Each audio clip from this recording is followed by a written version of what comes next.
Hi hello viewers, welcome back to our channel. ముందుగా ఎవరైనా మన ఛానల్ సబ్స్క్రైబ్ చేసుకోకపోతే వెంటనే సబ్స్క్రైబ్ చేసుకోండి. నా రావణుడు ఎపిసోడ్ నెంబర్ 14 చివరి భాగం. Are you looking so hot అని మెడ మీద చిన్నగా కిస్ చేస్తుంటే చిన్నగా నవ్వి, ఇప్పుడు ఎందుకు బయటకు తీసుకుని వెళ్దాం అనుకుంటున్నావు?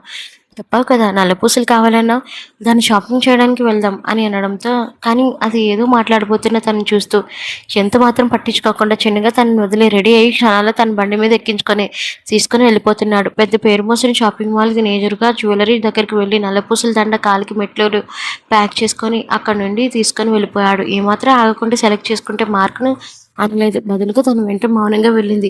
నేరుగా గుడి దగ్గరికి ఆగి పూజారి గారితో మాట్లాడుతూ ఈ క్షణాల్లో మంత్రోచ్చారణతో తన మెడలో ఉన్న పసుపు దండ తీసి నల్లపూసలు వేశాడు. తన అనుమతి లేకుండానే కాళ్ళకు మెట్లు తొడిగాడు. మార్కులో ఇంత మార్పు ఊహించలేని మహి కొంచెం ఆశ్చర్యపోయంగా అనిపించింది.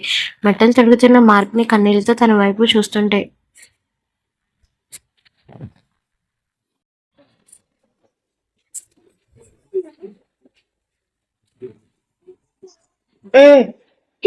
పడే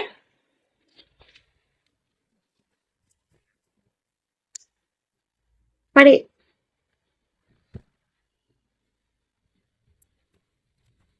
డబ్బు ఇచ్చి అక్కడి నుంచి దాన్ని తీసుకొని వెళ్ళిపోయాడు. సాయంత్రం తన శోభం ఏం వద్దని లైట్గా 2 జతలు బట్టలు మాత్రమే సర్దుకోమని చెప్పడంతో అసహనంగా అవే తీసుకుంది మహి. లగేజ్ ఏమాత్రం లేకపోవడంతో ఊటీ ఫ్లైట్ ఎక్కడంతో తీసుకొని వెళ్ళిపోయాడు. మధ్యలో మహిర మాత్రం కూడా తెలియనట్టే మార్క్ ఇష్టంతో తను తీసుకుని వెళ్తున్నాడు. అసహనంగా అనిపించింది. ఏం చేస్తున్నాడు అసలు? మార్క్ ఏంటి ఇలా ప్రవర్తిస్తున్నాడు కొత్తగా? అసలు నన్ను ఎక్కడా అడగట్లేదు అని అనుకుంటూ ఉండగానే ఫ్లైట్ అనౌన్స్మెంట్ వినిపించడంతో కళ్ళు మూసుకుంది. అప్పటి వరకు వారం రోజుల నుండి తనని వదలకపోగా వెంటనే ఇద్దరు పట్టేసింది మహి. మత్తుగా కళ్ళు తెరిచిన తనకు ఎక్కడ ఉన్నాడో గ్రహించి వెంటనే కళ్ళు తెరిచి చూసింది. ఎదురుగా మార్క్ కనిపించడంతో, మార్క్ అప్పుడే వచ్చేసామా అని ముద్దుగా అడిగింది. వాళ్ళు ఉంటూనే హోటల్ రూమ్ కాబట్టి తను ఎప్పుడో తనని తీసుకొని వచ్చాడో కూడా అర్థం కాక బిక్కుముక్క వేసి అడిగింది. ఏంటి అలా చూస్తున్నావు అని? ఎప్పుడు నన్ను తీసుకొని వచ్చావు? అసలు తెలియనే లేదు. నేను తీసుకొని వచ్చి 2 గంటల పైనే ఉంది. కానీ త్వరగా రెడీ అవ్వు. ఆ కబోర్డ్లో బట్టలు ఉంటాయి, 2 జతలే కదా తీసుకొచ్చావు, ఎక్కడెందుకు పెట్టావు అని అమాయకంగా అడుగుతున్న తనని చూస్తూ వెంటనే కబోర్డ్ దగ్గరికి వెళ్ళి సెలెక్టెడ్ చేసి ఒక చీరని తీసుకురాడు. పసుపు ఎరుపు కలగలిసిన మీకు కాంబినేషన్లో ఉన్న శారీని చూస్తూ, ఇవి మనం తీసుకోలేదు కదా, నేను ఇక్కడ అరేంజ్ చేశాను, కానీ నీకు ఒక ప్లేస్ చూపించాలి, చాలా బాగుంటుంది అని తన టీషర్ట్ను వేసుకుంటూ అనడంతో, అప్పుడే వెళ్తున్నామా బయటికి? అవును, త్వరగా రా, వెళ్ళి ఫ్రెష్ అవ్వరా అని చెప్పడంతో అలానే అని అనుకుంటూ వెళ్ళింది. వెంటనే ల్యాప్టాప్ ఓపెన్ చేసి తను వచ్చేంత వరకు ఏదో కిలుక్కుతూ కనిపించాడు. ఏం చేస్తున్నావు అని అనడంతో తన వైపు చూసి కంగారుగా ల్యాప్టాప్ను మూసేశాడు. ఏంటి మార్క్ నువ్వు చేస్తుంది? నన్ను చూసి కంగారుగా ల్యాప్టాప్ మూసేసావు అని చెప్పడంతో అసహనంగా తన వైపు చూసి ఏం లేదు, బిజినెస్ గురించి అయితే ఎందుకు నన్ను చూసి ఎందుకు కంగారుగా మూసేసావు అని అంటున్నా తనని చూస్తూ. ఏంటి బయటికి వస్తావా, నాతో క్వశ్చన్స్ చేసుకుంటూ ఉంటావా అని గంభీరంగా వినిపించిన గొంతుకు కొంచెం బెదిరిపోయి, వస్తానులే, ఎందుకంత కోపం నీకు? కోపం కాకపోతే మరేంటి అని చెప్పి ల్యాప్టాప్ క్లోజ్ చేసి టీషర్ట్ మీద బ్లేజర్ వేసుకుంటూ ఇద్దరు అక్కడి నుంచి వెళ్ళారు. మధ్యలో ఉన్నప్పుడు తెలియలేదు, కానీ వస్తూ ఉంటే మాత్రం హోటల్ చాలా పెద్దగా అనిపించింది మహికి. ఇంత పెద్దగా ఉంది ఏంటి అని మనసులో అనుకోకుండా ఉండలేకపోయింది. బయటికి వచ్చిన మహిని చూసి తనని అక్కడ కొంతమంది స్టాప్ ఏర్పాటు చేసిన బండి మీద తీసుకుని వెళ్ళాడు. ఇక్కడ సడన్ గా బండి అడుగుతున్న తన గొంతుకు చిరాగ్గా అనిపించి, ఎలా వస్తే ఏమైంది, నాతో ఎంజాయ్ చేయడానికి ప్రస్తుతానికి ఇది చాలు అని చెప్పడంతో, ఎప్పుడు నీ వైపు ఆలోచిస్తావు, నా వైపు ఆలోచించలేవా అని బుంగమూతి పెట్టుకుని బయటకు అనే ధైర్యం చాలక మనసులోనే అనుకుంది మహి. మంచు కొండల్లో రాత్రిపూట స్ట్రీట్ లైట్ వెలుతురులో చిన్న బజార్ కనిపించడంతో మార్కి ఇది చాలా బాగుంది, షాపింగ్ చేద్దామా? మొత్తానికి ఆడబుద్ధి పోనిచ్చుకున్నావు కాదు, ఏమైంది? ఆడదానికి ఆడబుద్ధి కాక బుద్ధులు వస్తాయి, మగాడి బుద్ధులు వస్తాయి అని కళ్ళు విడుచుకుంటూ మిటి గురించి అంది. చాలా ఇసుకాలు ఉన్నాయి, నీకు చెప్తే ఆ రాత్రికి మొత్తం దించుతా అని అనుకుంటూ నీకేం కావాలి తీసుకో అని చెప్పడంతో అక్కడ బ్యూటీ స్పెషల్ అయిన గాజులు హ్యాండ్మేడ్తో చేయడం కనిపించి, మార్క్ గాజులు కొనిపెట్టవా? అవెందుకు, బంగారు గాజులు ఉన్నాయి కదా, అవి వేసుకుందు. ఇవి ఎందుకు? హ్యాండ్మేడ్ బంగారు గాజుల కన్నా ఈ హ్యాండ్మేడ్వి చాలా బాగుంటాయి, ప్లీజ్ అని ముద్దుగా అడిగిన తనని చూసి కాదని లేక వెంటనే అవి అడిగి తీసుకున్నాడు. మార్క్ని స్వయంగా గాజులు తీసుకొని తడుగుతున్నాడు. నా మగుడు బంగారం అని మనసులో మురిసిపోతూ ఇంకొక పేరు తీసుకొని తన చేతికి తొడిగాడు. అక్కడ ఉన్న స్వెటర్స్ కూడా తీసుకొని మరికొన్ని పూసల దండలు కూడా తీసుకోవడంతో తన వైపు విచిత్రంగా చూశాడు. పూసల దండలు ఎందుకే? పూసలు అమ్ముకునే దానిలాగా బొంగుమూత పెట్టుకొని, మార్క్ అసలు ఏం మాట్లాడుతున్నావు? నాకు ఇవి చాలా చిన్నప్పుడు ఎంత ఇష్టమో తెలుసా?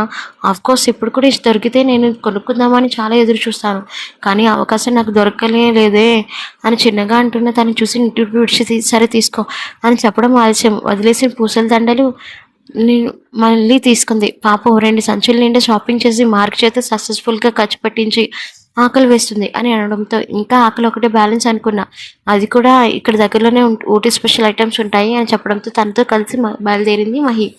నచ్చలేని ఫుడ్ ఉంటే నాకు ఇంకేమీ వద్దు, మరేం కావాలి అంట అని కార్డును చూస్తూ అన్న చికెన్ ఫ్రై, రైస్, చపాతి మళ్ళీ చెప్పడంతో హలో, ఇక్కడికి వచ్చింది ఏది పడితే నీకు నచ్చదు తినడానికి కాదు, అది హైదరాబాద్లో దొరుకుతాయి కానీ ఇక్కడ దొరకవు. ఇక్కడ చికెన్ ఫ్రై అయితే దొరుకుతుంది కానీ రైస్ అంటే కష్టం, పోనీ చపాతి కూడా దొరకదే అని అంటుంటే నాకు చపాతి కావాలి వాయిస్ రైస్ చేసి అనడంతో నాకు చపాతీ కావాలి ఈమెం వద్దు అని బర్గర్ చూపించి అనడంతో సరే ఒక నిమిషం ఆగు అని చెప్పి రెస్టారెంట్లో ఉన్న ఫుడ్ వైపుకి వెళ్ళాడు. వెంటనే వాళ్ళతో ఏదేదో మాట్లాడుతూ కొన్ని డబ్బులు వాళ్ళకి ఇచ్చి తను షెఫ్గా మారి ఏదేదో చేస్తున్నాడు. కళ్ళు మిటికరించి చూసింది మార్క్ని. వెంటనే తన ఫోన్ తీసుకొని టక్కుమని ఫోటో తీసింది. దాని వాల్పేపర్కి సెట్ చేసింది మహి. ఒకప్పుడు ఎలా ఉండేవాడు ఇవరా, నేను కనిపిస్తే చాలు నా మీద అంతలా ఎగిరిపడేవాడు, కానీ ఇప్పుడు నా భర్త నా కోసం ఏం చేయడానికైనా సిద్ధమైపోయావు. ఒక పిల్లాడివి రక్షించడానికి నీ బండిని ఆపితే నన్ను లాగిపెట్టి కొట్టేంత మాటలు అన్నావు. మనసులో పొంగిపోతూ మొదటిసారి నుంచి జరిగిన సంఘటనను గుర్తు చేసుకుంటూ తను చూస్తూ ఉండిపోయింది. 5 నిమిషాల్లో రెడీ చేసి తన ముందు చపాతీని పెట్టాడు. ఒక క్షణం ఆశ్చర్యం వేసింది. చపాతీ ఎలా వస్తా, నీకెందుకు తీరు అని అనడంతో ఆత్రంగా చికెన్ కర్రీలో చపాతీని ముంచుకొని తింటుంది. మధ్యలో మార్క్ కూడా పెట్టిందిలేండి. ఒక క్షణం పిజ్జా మీద పడటంతో ఇప్పుడు అర్థమైంది. చపాతీ ఎలా చేసావు? చిన్నగా నవ్వి సరిపోయిందా? సరిపోయింది అని అనుకుంటూ బిల్ పే చేసి తన ఉంటున్న హోటల్కు వెళ్ళిపోయాడు. అప్పటికే షాపింగ్ చేయడం వల్ల అలసిపోయి పడుకుంది. తన కోసం జ్యూస్ తెప్పించాడు. జ్యూస్ కూడా చక్కగా తాగేసి మళ్ళీ పడుకో ఉపక్రమిస్తుంటే తన బ్లేజర్ను విప్పి పక్కన చేరిపోయాడు. తన గుండెల మీద తనను చేరి నాకు ఇంకొక డౌట్ మిగిలిపోయింది మార్క్. ఏంటి? చిట్టులోకి వెళ్ళని సవరిస్తూ అన్నాడు. అంతా బాగానే ఉంది, కానీ నేనే సత్య నాన్న కూతురినని ఎలా తెలిసింది? అదొక్కటే డౌట్ అని అడగడంతో అది ఏమాత్రం చెప్పడం ఇష్టం లేక తన జుట్టును ఒక పక్కకు తీసి తన జాకెట్ హుక్స్ మీద చేతులు వేసి విప్పుతుంటే పులికిపడి తన మీద నుండి లేచింది. ఏం చేస్తున్నా అన్నట్టు. ఈ శారీలో డామ్ హ్యాట్, అందుకే నన్ను నేను నిగ్రహించుకోకపోతున్నాను అని మెడ మీద పెదవులు నిలుపుతుంటే కష్టంగా మార్క్ వద్దు, నొప్పిగా ఉంది, ఖాళీగా ఉంచితే నీకు అనవసరమైన ప్రశ్నలు అన్నీ వస్తాయి కదా అని అవసరమైన ప్రశ్నలు ఎందుకు అనుకుంటున్నావు? నేను ఎప్పటికైనా తెలుసుకోవాలి కదా ప్లీజ్ అని తన గడ్డం మీద చేతిని వేసి బతిమాలుతున్నట్లుగా అడిగింది. ఇప్పుడు సమాధానం చెప్పడం కష్టం, నాకు ఉదయం నుంచి తిరిగి అలసిపోయాను అందుకే అని అనుకుంటూ తను వేసుకున్న టీషర్ట్ని కూడా రిమూవ్ చేశాడు. అందుకే ఎందుకు అని బెదురు కళ్ళతో అంటుంటే తన చీరను తప్పించి తనని బెడ్ మీదకి చేర్చి తన మీద కొరిగిపోయాడు. పాపం ఏడుస్తూనే సహకరించింది మహి. వెల్లగా చీరని ముద్దుని స్తమకంగా మారి తన హుక్స్ని రిమూవ్ చేసి నడుము మీద ఒక చేతితో సుతిమెత్తగా తమ్మకంగా తనలో మళ్ళీ కలిసిపోయాడు. తెల్లవారులు ఇలా కలుస్తుండడం మూలాన అలసిపోయి తన గుండెల మీద చేర్చుకొని పడుకున్నాడు మార్కు. కానీ మహిమ అడిగిన క్వశ్చన్స్ మాత్రం ఆన్సర్ చెప్పలేదు. ఇండియా రాజేంద్ర ప్రసాద్ గారి దగ్గరికి ఫైల్స్ కోసం వచ్చే సత్య వాళ్ళిద్దరూ ఊటీ వెళ్ళారా? పోనీలే, వాళ్ళిద్దరూ ఇలా అయినా సంతోషంగా ఉండేది. నేను అదే అనుకుంటున్నాను బావా, వాళ్ళిద్దరూ బాగుంటే నాకు ఇంతకైనా సంతోషం ఏముందో చెప్పు. వాళ్ళిద్దరి మధ్య సంభాషణ జరిగిన తర్వాత ఇంటికి అక్క ఏమంటుంది ఏమనలేదు. చూస్తుంటే మహిని కోడలుగా యాక్సెప్ట్ చేసినట్టుగానే ఉంది అని చెప్పడంతో చిన్నగా నవ్వాడు సత్య. అందరి సంగతి బాగానే ఉంది, ఒక్క నీ సంగతి తప్ప. నువ్వే వెళ్ళి డైరెక్ట్గా అహల్యని కలవచ్చు, కానీ తనకి డబ్బు అనే మదం పట్టింది, అందుకే కలవలేకపోతున్నాను. ఇప్పుడు నేను కలిసినా సరే తను ఎలా రిసీవ్ చేసుకుంటుందో తెలియదు. తన చిన్నప్పటి నుండి డబ్బులో పుట్టి పెరిగింది, ఆ మాత్రం ఉండడం సహజం. అలా నువ్వే సర్దుకుపోవాలి. ఇప్పుడు తన దగ్గరికి ఎవరు లేరు, నువ్వు కూడా లేకపోతే తను నిజంగానే పిచ్చిదైపోతుంది. ఆ స్టేజ్కి వెళ్లకుండా ఉండాలంటే నువ్వే తనకు మెడిసిన్లా ఉపయోగపడాలి. నా ప్రయత్నం మీద నేను చేస్తాను అని వెంటనే అక్కడి నుంచి వెళ్ళిపోయాడు. మరుసటి రోజు మత్తుగా కళ్ళు తెరిచిన తనకు ఎలా ఉందో చూసుకొని బద్ధకంగా నిద్రలేచింది. తన ఒంటి మీద మార్క్ టీషర్ట్ తప్ప ఏమీ లేదు. తన ఫోన్ ఉన్న పలంగా మోగుతుంటే కళ్ళు తెరిచి చూసింది. అది మార్క్ ఫోన్ కాబట్టి మాట్లాడాలా వద్దా అని అనుకుంటే నెంబర్ చూడటంతో వాళ్ళ నాన్నదని గ్రహించింది. వెంటనే తను తీసుకునే లోపే మార్క్ కళ్ళు తెరిచి అది తీసుకున్నాడు. హాయ్ మామ అని నిద్ర మధ్యలో మాట్లాడుతుంటే గొంతు వినిపించి, ఏంట్రా ఇంకా లేవలేదా? ఇంతకీ ట్రిప్ ఎలా జరుగుతుంది? నీ కూతురు ఉంది కదా మామ, బాగానే జరుగుతుంది అని మహి నడుమును పట్టుకుని దగ్గరికి లాక్కుంటూ అన్నాడు. ఒరే, అది చిన్నపిల్లరా, జాగ్రత్తగా చూసుకో. అమ్మా, హనీమూన్ టైములో నువ్వు ఫోన్ చేయడం అంత అవసరమా? సరేలే, నేను మళ్ళీ చేస్తాను, నేను మాట్లాడతా మా నాన్నతో అని అనుకుంటూ ఉండడంతో తనకు అందనివ్వకుండా ఫోన్ కట్ చేసి మాట్లాడుతూ, ఫోన్ ఎందుకు కట్ చేస్తున్నా నువ్వు అని తన మీదకి ఎగబడుతుంటే, నిజంగా ఫోన్ మాట్లాడతావా అని తనని మీద దగ్గరికి లాక్కొని అన్నాడు. అవును, మా నాన్న ఇక్కడికి వచ్చిన దగ్గరని నేను ఫోన్ అసలు మాట్లాడనే లేదు అని బొంగుమూతి పెట్టుకొని అంది. నేనైతే ఫోన్ ఇవ్వను, ఏం చేసుకుంటావో చేసుకో అని తనని కావాలని ఉడికించడానికి మాట్లాడుతున్న నాకిని కోపంగా చూసింది. నిజంగా నువ్వు నువ్వు ఫోన్ ఇవ్వకపోతే నేనేం చేస్తానో నీకు తెలియదు, ఏం చేస్తా అంట అని రెండు కళ్ళు ఎగరేసి అన్నాడు. మార్క్, నిజంగా చెప్తున్నాను, దిస్ ఈజ్ నాట్ ఫెయిర్. నాతో వచ్చినప్పుడు నన్ను తనకంగా చూసుకోవాలి, అంతేకాని మా నాన్నతో మాట్లాడాలి అని అనుకుంటే నేను ఇచ్చేంత ఎర్రిపప్పులా కనిపిస్తున్నానా? ఒక్క నిమిషం కోపంగా చూసింది. పౌరుషానికి ఏమాత్రం తక్కువ లేదు నువ్వు నీ చిన్నపిల్ల వేషాలు అని తనని తోస్తుంటే ఒక్కసారిగా తన రెండు చేతుల్లో పట్టుకొని బెడ్ మీదకి ఎక్కడంతో బోర్లా పడ్డాడు. వెంటనే తన వీపు మీద ఎక్కి మరీ చిన్నపిల్లలా, అయితే ఎందుకు నన్ను పెళ్లి చేసుకున్నావు అని కొట్టడం మొదలుపెట్టింది వీపు మీద. పాప ఆ కొట్టడం కూడా బాబుకి చాలా సమ్మగా అనిపించింది. ఇంకా కొంచెం కింద కొట్టవే, అక్కడ నడుము నొప్పిగా ఉంది, బాగా ఉంది.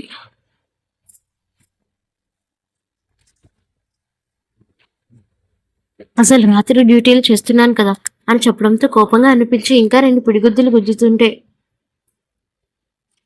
ఏ అచ్చదనం లేని తన బాడీ మీద చేతులు పడటం ఇంకా నచ్చింది. చెప్పరా, చెప్పు, ఎందుకు నన్ను పెళ్లి చేసుకున్నా అని కోపంగా అరుస్తుంటే, ఇప్పటికైనా పెళ్లి చేసుకోవాలని నేను కలిసిన తర్వాత తెలిసింది, అందుకే పెళ్లి చేసుకున్నాను. అంటే మరి నా మీద ప్రేమ లేదా? లేదంటే లేదని చెప్పాలి, నువ్వు ఉందంటే ఉందని చెప్పాలేమో. షేమో ఏంట్రా, ఏమో ఏంటి అని క్రోషంగా అనింది. షేమో అంటే ఏమోనే, దానికి అర్థాలు వేరే. మార్క్, నువ్వు ఇలా మాట్లాడి నాకు కోపం తెప్పించొద్దు అని అంటున్నా తనని చూసి ఒక ఉజిటిన రోల్ రివర్స్ చేసి మహిన్ కిందకి తెచ్చుకొని తన మీద ఉరికిపోతుంటే, పాపం కళ్ళల్లో కన్నీళ్ళు చూడలేక, ఎందుకు ఏడుస్తున్నా? నా మీద ప్రేమ లేదంటున్నావు కదా, అందుకు నేను పెళ్లి చేసుకున్నాను కదా. ప్రేమ లేని పెళ్లి కరివేపాకు లేని చారు లాంటిది. కిచెన్ ఫ్యాంటసీనా? కాదు, మ్యారేజ్ ఫ్యాంటసీ. తప్పు చేస్తున్నా. నా మీద ప్రేమ తెలియనప్పుడు ఎందుకు ఇక్కడ వరకు తీసుకొని వచ్చావు? అందరి ముందు మహి ఐ లవ్ యూ అని ఎందుకు చెప్పావు అని కన్నీళ్ళతో అంటుంటే, ప్రతిదీ సీరియస్ చేసుకోవడం అలవాటా అని చిరాగ్గా తన నుండి లేచన్నాడు. మరి నువ్వు సీరియస్గానే కదా చెప్పావు, నేను ఏడిపించడానికి అలా చెప్పాను. మరి నా మీద ప్రేమ ఉందిలే, ఏడవకు. సరే అయితే ప్రేమగా ఐ లవ్ యూ మహి అని చెప్పు. ఇదొకటి ఏడ్చిందా నీకు? మర్యాదగా చెప్తావా చెప్పవా? మహి అసహనంగా అనిపించి, సరే Mahi I love you, I love you two అని అప్పటి వరకు ఏడుస్తున్నది ఒక్కసారిగా తనని హత్తుకుపోయింది.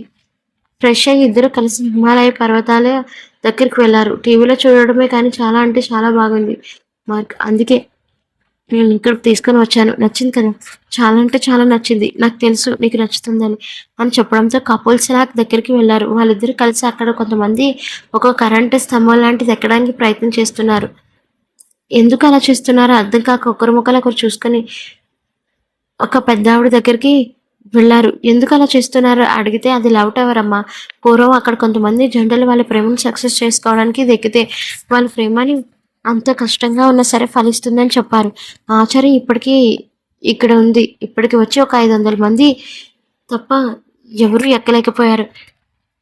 ఎందుకు ఎలా చూస్తుంటే కొంచెం చిన్నదిగానే కనిపిస్తుంది కదా అని మార్క్ అడగడంతో, కానీ వాళ్ళ మనసులో మాత్రం ప్యూర్ లవ్ ఉండాలి కదమ్మా అని ఒక పెద్దవాడు చెప్పడంతో ఆసక్తిగా టవర్ వైపు చూసింది మార్క్. ఇది నిజంగానే లవ్ అని ఎక్కితే నిజంగా లవ్ అని ప్రూవ్ అవుతుందా? అవును అన్నట్టుండి తల ఊపుతారు పెద్ద ఆవిడ. లవ్ టవర్ని చూడగానే మహి మెదడులో చిన్న అనుమానం మొదలైంది. అనుమానంగా మరొక వైపు చూసింది. ఉదయం తనతో ప్రేమ లేదని చెప్పడంతో తన ప్రేమను రుజువు చేసుకోవడానికి ఇదొక మంచి అవకాశం. అందరూ ఆడోళ్ళలాగానే ఆలోచించసాగింది మాహి. తనని కదుపుతూ, వెళ్దామా, ఏంటి ఇలానే చూస్తున్నావు మార్క్ చెప్పడంతో మార్క్ వైపు చూసి చిన్నగా నవ్వి, నీకు నా మీద నిజంగానే ప్రేమ ఉంది కదా?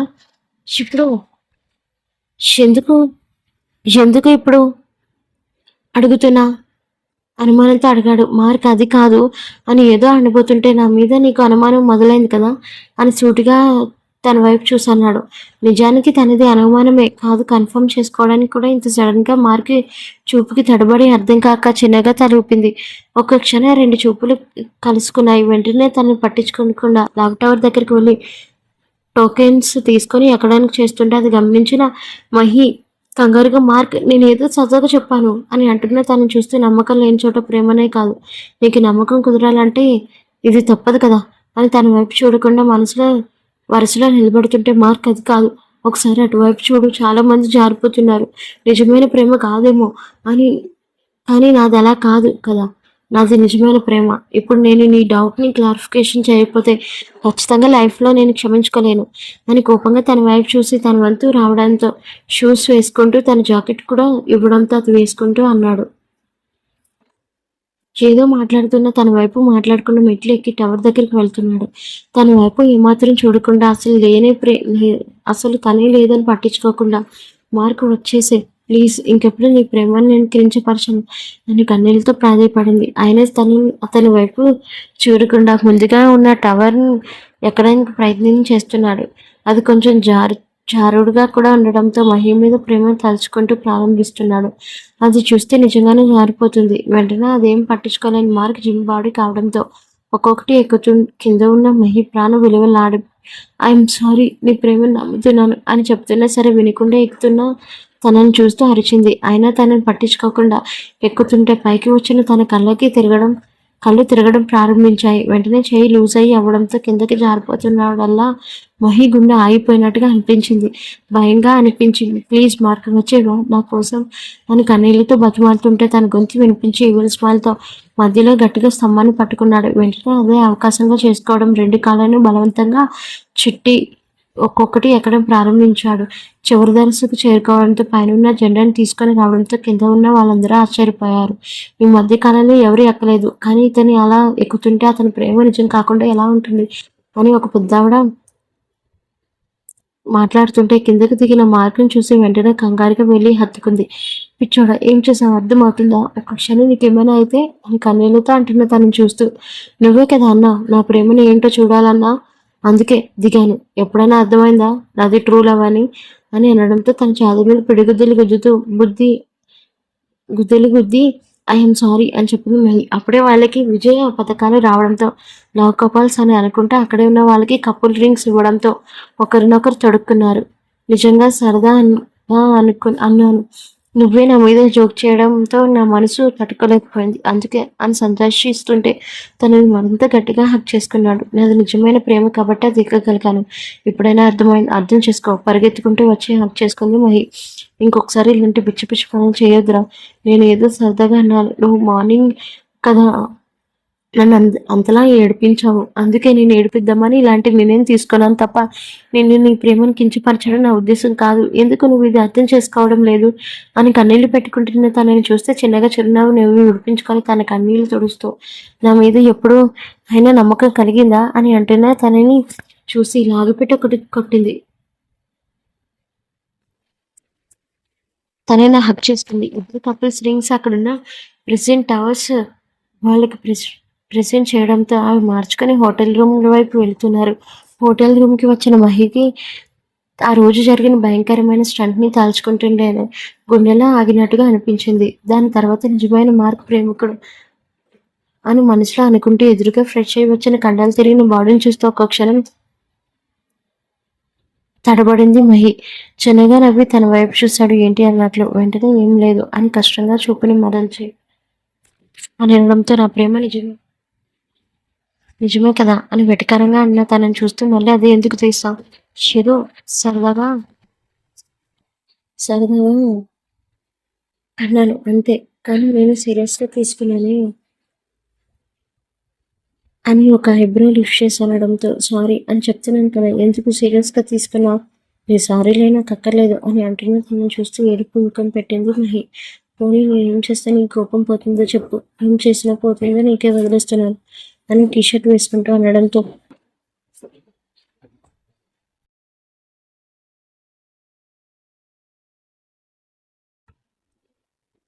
అని అనుకుంటూ ఆలోచించుకుంటూ ఉండిపోయింది. అలానే ఇక్కడ ఒంటరిగా వదిలేసిన వసుంధర గారిని ఎంతసేపు అక్కడికి వెళ్ళకపోతే తనే గట్టిగా ఎదురాని నిర్ణయం తీసుకుని బయలుదేరాడు సత్య. నష్టాల్లో ఉన్న కూరుకుపోయిన కంపెనీని చూస్తూ డీలా పడిపోయింది అహల్య. అంతేకాని తన పొగరు మాత్రం తగ్గడమే లేదు. మమ్మల్ని ఎవరో కలవడానికి వచ్చారు అని పిఏ చెప్పడంతో ఎవరు అని ఫ్రస్ట్రేషన్తో అరిచింది.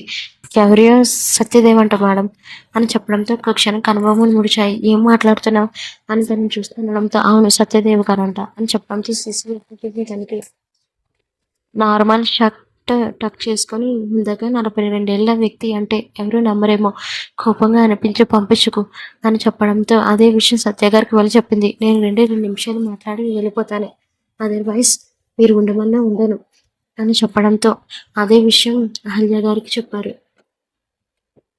ఇచ్చా నీకు నేను ఎవరిని కలవని చెప్పాను కదా, టెన్షన్లో నేను చెప్పి వాళ్ళని తన్ని తరమే అని గట్టిగా ఇచ్చింది. పాపం వాళ్ళిద్దరి మధ్యలో ఫిగి నలిగిపోవడంతో తన బాధను అర్థం చేసుకుని సత్య గారు కూడా తను పిలిచేసరికి ఇక్కడ ఉంటానని చెప్పు, తను ఏమైనా చెప్తే ఇక్కడికి రావద్దు అని చెప్పడంతో అలానే అని అనుకుంటూ అదే విషయం చెప్పింది పియ అహల్య గారికి.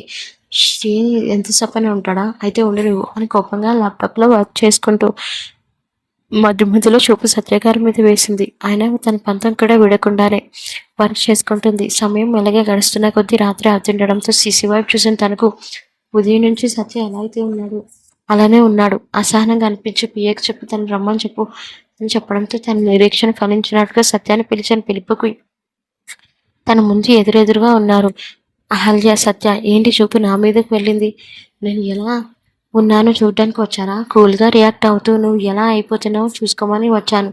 హేళన చేస్తున్నావా? హెచ్చరిస్తున్నాను. నీ వల్ల నేను ఇలా తయారయ్యాను, అది మర్చిపోకు అని కోపంగా అంటున్న తనని చూస్తూ కాదు, డబ్బు అని మైకుల్లో పడ్డావు, అది ఒకసారి గుర్తు తెచ్చుకో అని తననే సూటిగా చూసి అంటున్న అహల్య గారి చేతి పిడికిలు బిగుసుకున్నాయి.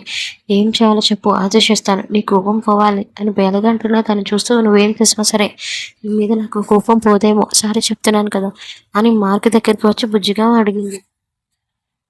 అసహనంగా అనిపించాది. నువ్వు నా మీద అనుమానం రాకుండా ఉన్నప్పుడు అడిగితే నేను చాలా సంతోషాన్ని పడేవాడిని, కానీ నువ్వు నన్ను బాగా అవమానించాను కూడా అని చెప్పడంతో తప్పైపోయింది. ఐఎమ్ రియల్లీ సారీ మార్క్, నీ సారీ పూరీలు నా దగ్గర చెప్పద్దు అని కోపంగా తప్పించుకొని వెళ్తుంటే తన వెనకని షాక్ చేసుకుంది. పోనీ ఏం చేసినా నీ కోపం పోదా అని వెనక నుంచి తన ఎదవ చేతులతో రుద్దుతూ అనడంతో మార్కు కొంతలో తడపడింది. ఏం చేస్తున్నావు, నువ్వే కదా ఏం చేస్తే పోతుందో అని, నాకు నేను కోపం తగ్గించే నా ప్రయత్నాలు అని అంటున్న మహిళ నువ్వు చూసుకో అని విసురుగా వదిలేశాడు. బండోడా అని అనుకుంటూ తన పంచం కూడా వదలకుండానే ముందుకు వచ్చి తన టీషర్ట్లో నుండి దూరి మార్క్కి అత్యంత దగ్గరికి వచ్చింది. ఒకసారిగా ఒకరు దూరంగా కానీ మహిళ కూడా అప్పటికే ఫాస్ట్గా గుండెగా కట్టుకుంది. మార్క్కి కూడా అది అతీతం కాదు. ఎప్పుడు వాళ్ళిద్దరూ ఇద్దరు అన్నట్టుగానే ఒకరు అన్నట్టుగానే ఉన్నారు. గొంతులో తడబడుతూ వాళ్ళిద్దరి పొజిషన్ గమనించి వెంటనే వెనక్కి వెళ్దాం అనుకున్న మహిని మధ్యలో ఆపుతూ తన నడుమును పట్టుకున్నాడు. కష్టంగా వస్తున్న ఫీలింగ్స్ అది పట్టి సారీ మార్క్ అని కష్టంగా తడబడుతూ చెప్తున్న మహిని ఈవెల్ స్మైల్తో చూసి ఏం చేసినా పోదా అని చెప్పాను కదా, అలా చేసినా సరే నాకు ఓకే అని చెప్పడంతో అంటే అని వణుకుతున్న గొంతుతోంది. అంటే నీకు తెలియదా అని అనుకుంటూ మహి టీషర్ట్లో వేలు పెట్టి 2 ఇంచులు పైకి వెళ్ళి తన నకసిక పర్వతాల మీద రాస్తూ అనడంతో మధ్యగా కళ్ళు మూసుకుంది. నాకు ఏదో అవుతుంది, ఏమవుతుంది అని తెలిసినా కూడా అడుగుతున్న తనని చూస్తూ వెనక్కి జరుగుతున్న తనని చూసి వెంటనే ఒకే టీషర్ట్లో ఉండటం వల్ల ముందు మహి పడటంతో పైన మర్క్ కూడా పడటంతో తీయని నొప్పి మొదలైంది. మహికి ఇద్దరు కళ్ళు క్షణాలు కలుసుకున్నాయి. వెంటనే తను వేసుకున్న టీషర్ట్ని రిమూవ్ చేసి మహిని క్షణాల్లోనే నగ్నంగా చేశాడు. ఇద్దరి మధ్య దుప్పటి కప్పి ఉండటంతో ఏం చేసినా పోతుంది అని చెప్పాను కదా, ఇలా చేసినా ఓకే అని కూడా చెప్పాను. ఈ రాత్రి అంతా నాకే కోఆపరేట్ చేయి అని క్షణాలే పెదవులను అందుకున్నాడు మార్పు. నొప్పిగా ఉన్న సరే తనకు సహకరించడం మొదలుపెట్టింది. మళ్ళగా మొదలైన వాళ్ళ విరహవేదన అనుమానము తనలో స్పృశిస్తూ దూరం అవడంతో అప్పటికైనా వదలలేదు మహిని. సరిగ్గా 4 గంటల తర్వాత తన మీద నుంచి పైకి లేచాడు. అప్పటికే ముఖం మొత్తం మాదిలిపోవడంతో వెంటనే నిద్రలోకి జారుకుంది మహిని చూసిన చిన్నగా తన నుదుటి మీద ముద్దు పెట్టాడు. ఇండియాలో ఉన్న సత్య గారిని నిలదీస్తుంది అసహ్య. రోజు సక్రమంగా నేను అడిగినవన్నీ తెచ్చుకుంటే మా రోజు మా అమ్మ దగ్గరికి వెళ్ళేదాన్నే కాదు. మీరొక చేతి కానీ, ముగ్గురు చేతి కానీ తండ్రిలా పూజ చేసుకుంటున్నారు. మళ్ళీ నా దగ్గరికి వచ్చి నేను రమ్మని ఇండైరెక్ట్‌గా పిలుస్తున్నారా? అన్న మాట పూర్తి కాకముందే లాగి ఒకటి పీకాడు సత్య. నన్నే కొడతావా? అని సత్య మీద అరుస్తుంటే ఇంకొకటి పీకాడు సత్య. బిక్కమొగ్గ వేసి చంపేస్తాను. నీ నోటి నుంచి ఇంకొక మాట వచ్చింది అంటే ఏం చేస్తావే నీకు? ఏం చేస్తాను? అసలు నీకు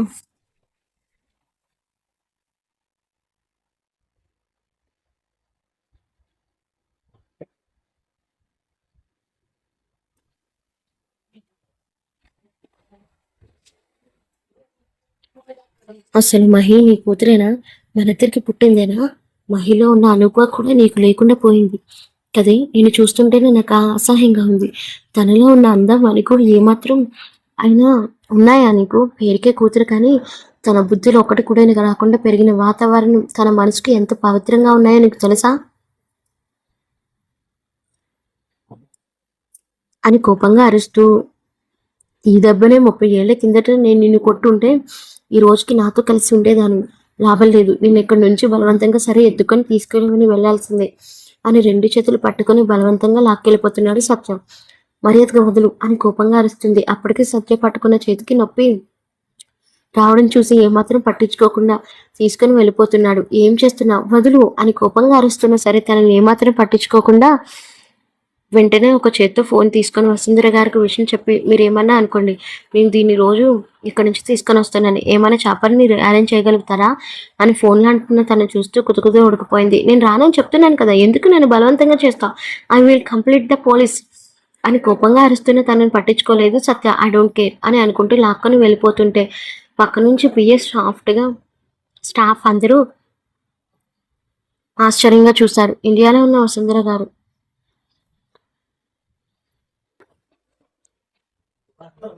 తన ఇన్ఫ్లుయెన్స్ అంతా ఉపయోగించి వెంటనే తన దగ్గరలో ఎవరైనా తెలిసిన వాళ్ళ చేత షాపర్ అరేంజ్ చేయించారు. వెంటనే అదే విషయం తనకు చెప్పడంతో క్షణాల్లో తన ముందు చేరితే, సత్య మర్యాదగా వదులు, చెప్తున్నాను కదా వదులు అని చాపని చూస్తూ వెనక్కి అడుగు వేసుకుంటున్నా తనని ఎంతవరకు వచ్చింది కాబట్టి ఇప్పుడు అసలు తగ్గేదే లేదు అని కోపంగా అంటూ వెంటనే తను బలవంతంగా చాపర్లోకి ఎక్కించాడు. కోపంగా తన నుండి విడిపించుకొని ఏం చేస్తున్నా అర్థమవుతుందా అని కోపంగా అరుస్తున్న తను ఏమాత్రం పట్టించుకోకుండా టాయిలెట్కి సైగ చేయడంతో వెంటనే గాల్లోకి లేచింది.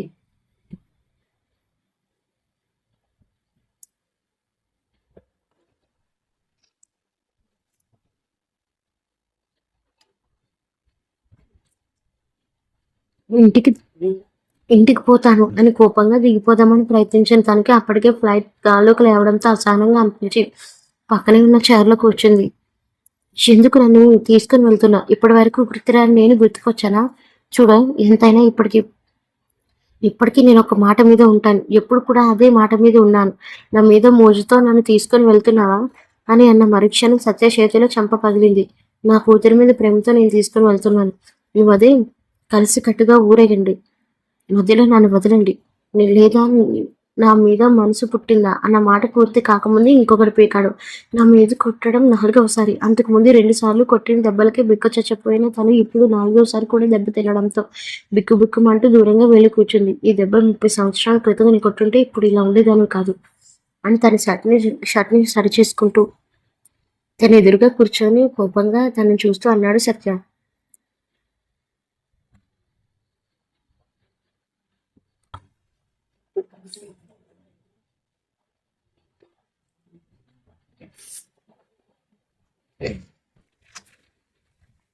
తీసుకెళ్ళిన వాడివి నేను ఎలా రావాలో తెలియదు అనుకుంటున్నావా? అప్పుడు చూసుకోవచ్చు. ఇప్పుడు కానీ నువ్వు వెళ్తే ఖచ్చితంగా కాళ్ళు విరగొడతాను అన్న మాటకి తావు ఇవ్వకుండా తన బ్యాగులో తెచ్చుకొని ల్యాప్టాప్ తీసి ఎవరెవరికో మెయిల్ చేస్తున్నాడు. చిరాగ్గా అనిపించి ఫోన్ కూడా లేకపోవడంతో అసహనంగా అనిపించింది. కొంతసేపటికి అప్పటికే కన్నులు మెల్లగా మూతపడడంతో అక్కడే ఒరిగిపోయింది. తనను చూసి ఏమాత్రం పట్టించుకోకుండా వర్క్ చేయడం మొదలుపెట్టాడు. ఇక్కడ కొత్త జంట ఒకరికి ఒకరు పడుకోవడంతో మెల్లగా మెలకు వచ్చింది మహికి. తన ఒళ్ళు ఒక్కసారిగా చూడగానే మార్క్ మీద విపరీతంగా కోపం వచ్చింది. మార్క్ వైపు చూసి వెంటనే అక్కడి నుంచి బయలుదేరదామన్న తనకి ఒళ్ళు సహకరించకపోవడం కడుపు నొప్పితో విలవిల్లాడింది. అప్పుడే మెలకు వచ్చిన మార్క్ మహి పరిస్థితిని గమనించాడు. తన టీషర్ట్ని తనే స్వయంగా వేసి ముందుగానే తెచ్చుకోవడం కానీ టాబ్లెట్ ఇవ్వడంతో కోపంగా దాన్ని తీసుకొని వేసుకుంది. కొంచెం సేపటికి ఒక్కసారి నొప్పులన్నీ తగ్గడంతో మెల్లగా ఫ్రెష్ అయ్యి వచ్చి ప్లెయిన్ నావీ కలర్ శారీ కట్టుకొని మళ్ళీ బెడ్ మీద పడుకొని ఉంది. అప్పుడే రూమ్ క్లీనర్స్ వచ్చి బెడ్షీట్ చేంజ్ చేసి రూమ్ మొత్తం క్లీన్ చేశారు. బాల్కనీలో గంటలు గంటలు ఎవరితోనో మార్క్ మాట్లాడడం చూసి అనుమానంతో కనుబొమ్మలు ముడుచుకున్నవి మహికి. ఎవరితో ఇంతలా మాట్లాడుతున్నాడు అని అనుకుంటూ ఉండిపోయింది. మహి బలవంతంగా వసుంధర గారు ఉంటున్న హోటల్లోకి తీసుకుని వెళ్ళి తన కాళ్ళ దగ్గర పడేశాడు అహల్య గారి సత్య. కోపంగా చూసి, ఇది మీ దగ్గరే ఉండాలి అని గంభీరంగా అంటున్న సత్యాన్ని ఆశ్చర్యంగా చూసింది వసుంధర. ఎప్పుడు సున్నితంగా ఉండే సత్యాలో ఇంత సడన్ చేంజ్ ఏంటో అర్థం కాలేదు. కోపంగా వెళ్ళిపోతున్న సత్యాన్ని చూసింది అహల్య. సత్య, నిజంగా దీనిని నువ్వు ఫేస్ చేయాలి కోపంగా అరిచింది. ఆయన తన మాటలు పట్టించుకోకుండా అక్కడి నుంచి వెళ్ళిపోయాడు. గంటలు గంటలు ఫోన్లో మాట్లాడుతున్న మార్కును చూసి, ఎవరితో మాట్లాడుతున్నావు అని వెనక నుంచి మహి గొంతు వినిపించడంతో కంగారుగా తన వైపు చూశాడు. నువ్వెందుకు వచ్చావు అని కోపంగా ఉన్నట్టుండి తనని చూస్తూ విచిత్రంగా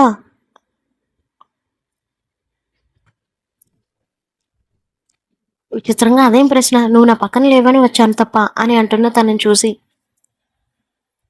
నీకు బాలేదు కదా, ముందు నువ్వు వెళ్ళి పడుకో అని కొంచెం సీరియస్గా చెప్పడంతో అలానే అని అయోమయంగా తలని గోక్కుంటూ వెళ్ళి బెడ్ మీద పడుకుంది.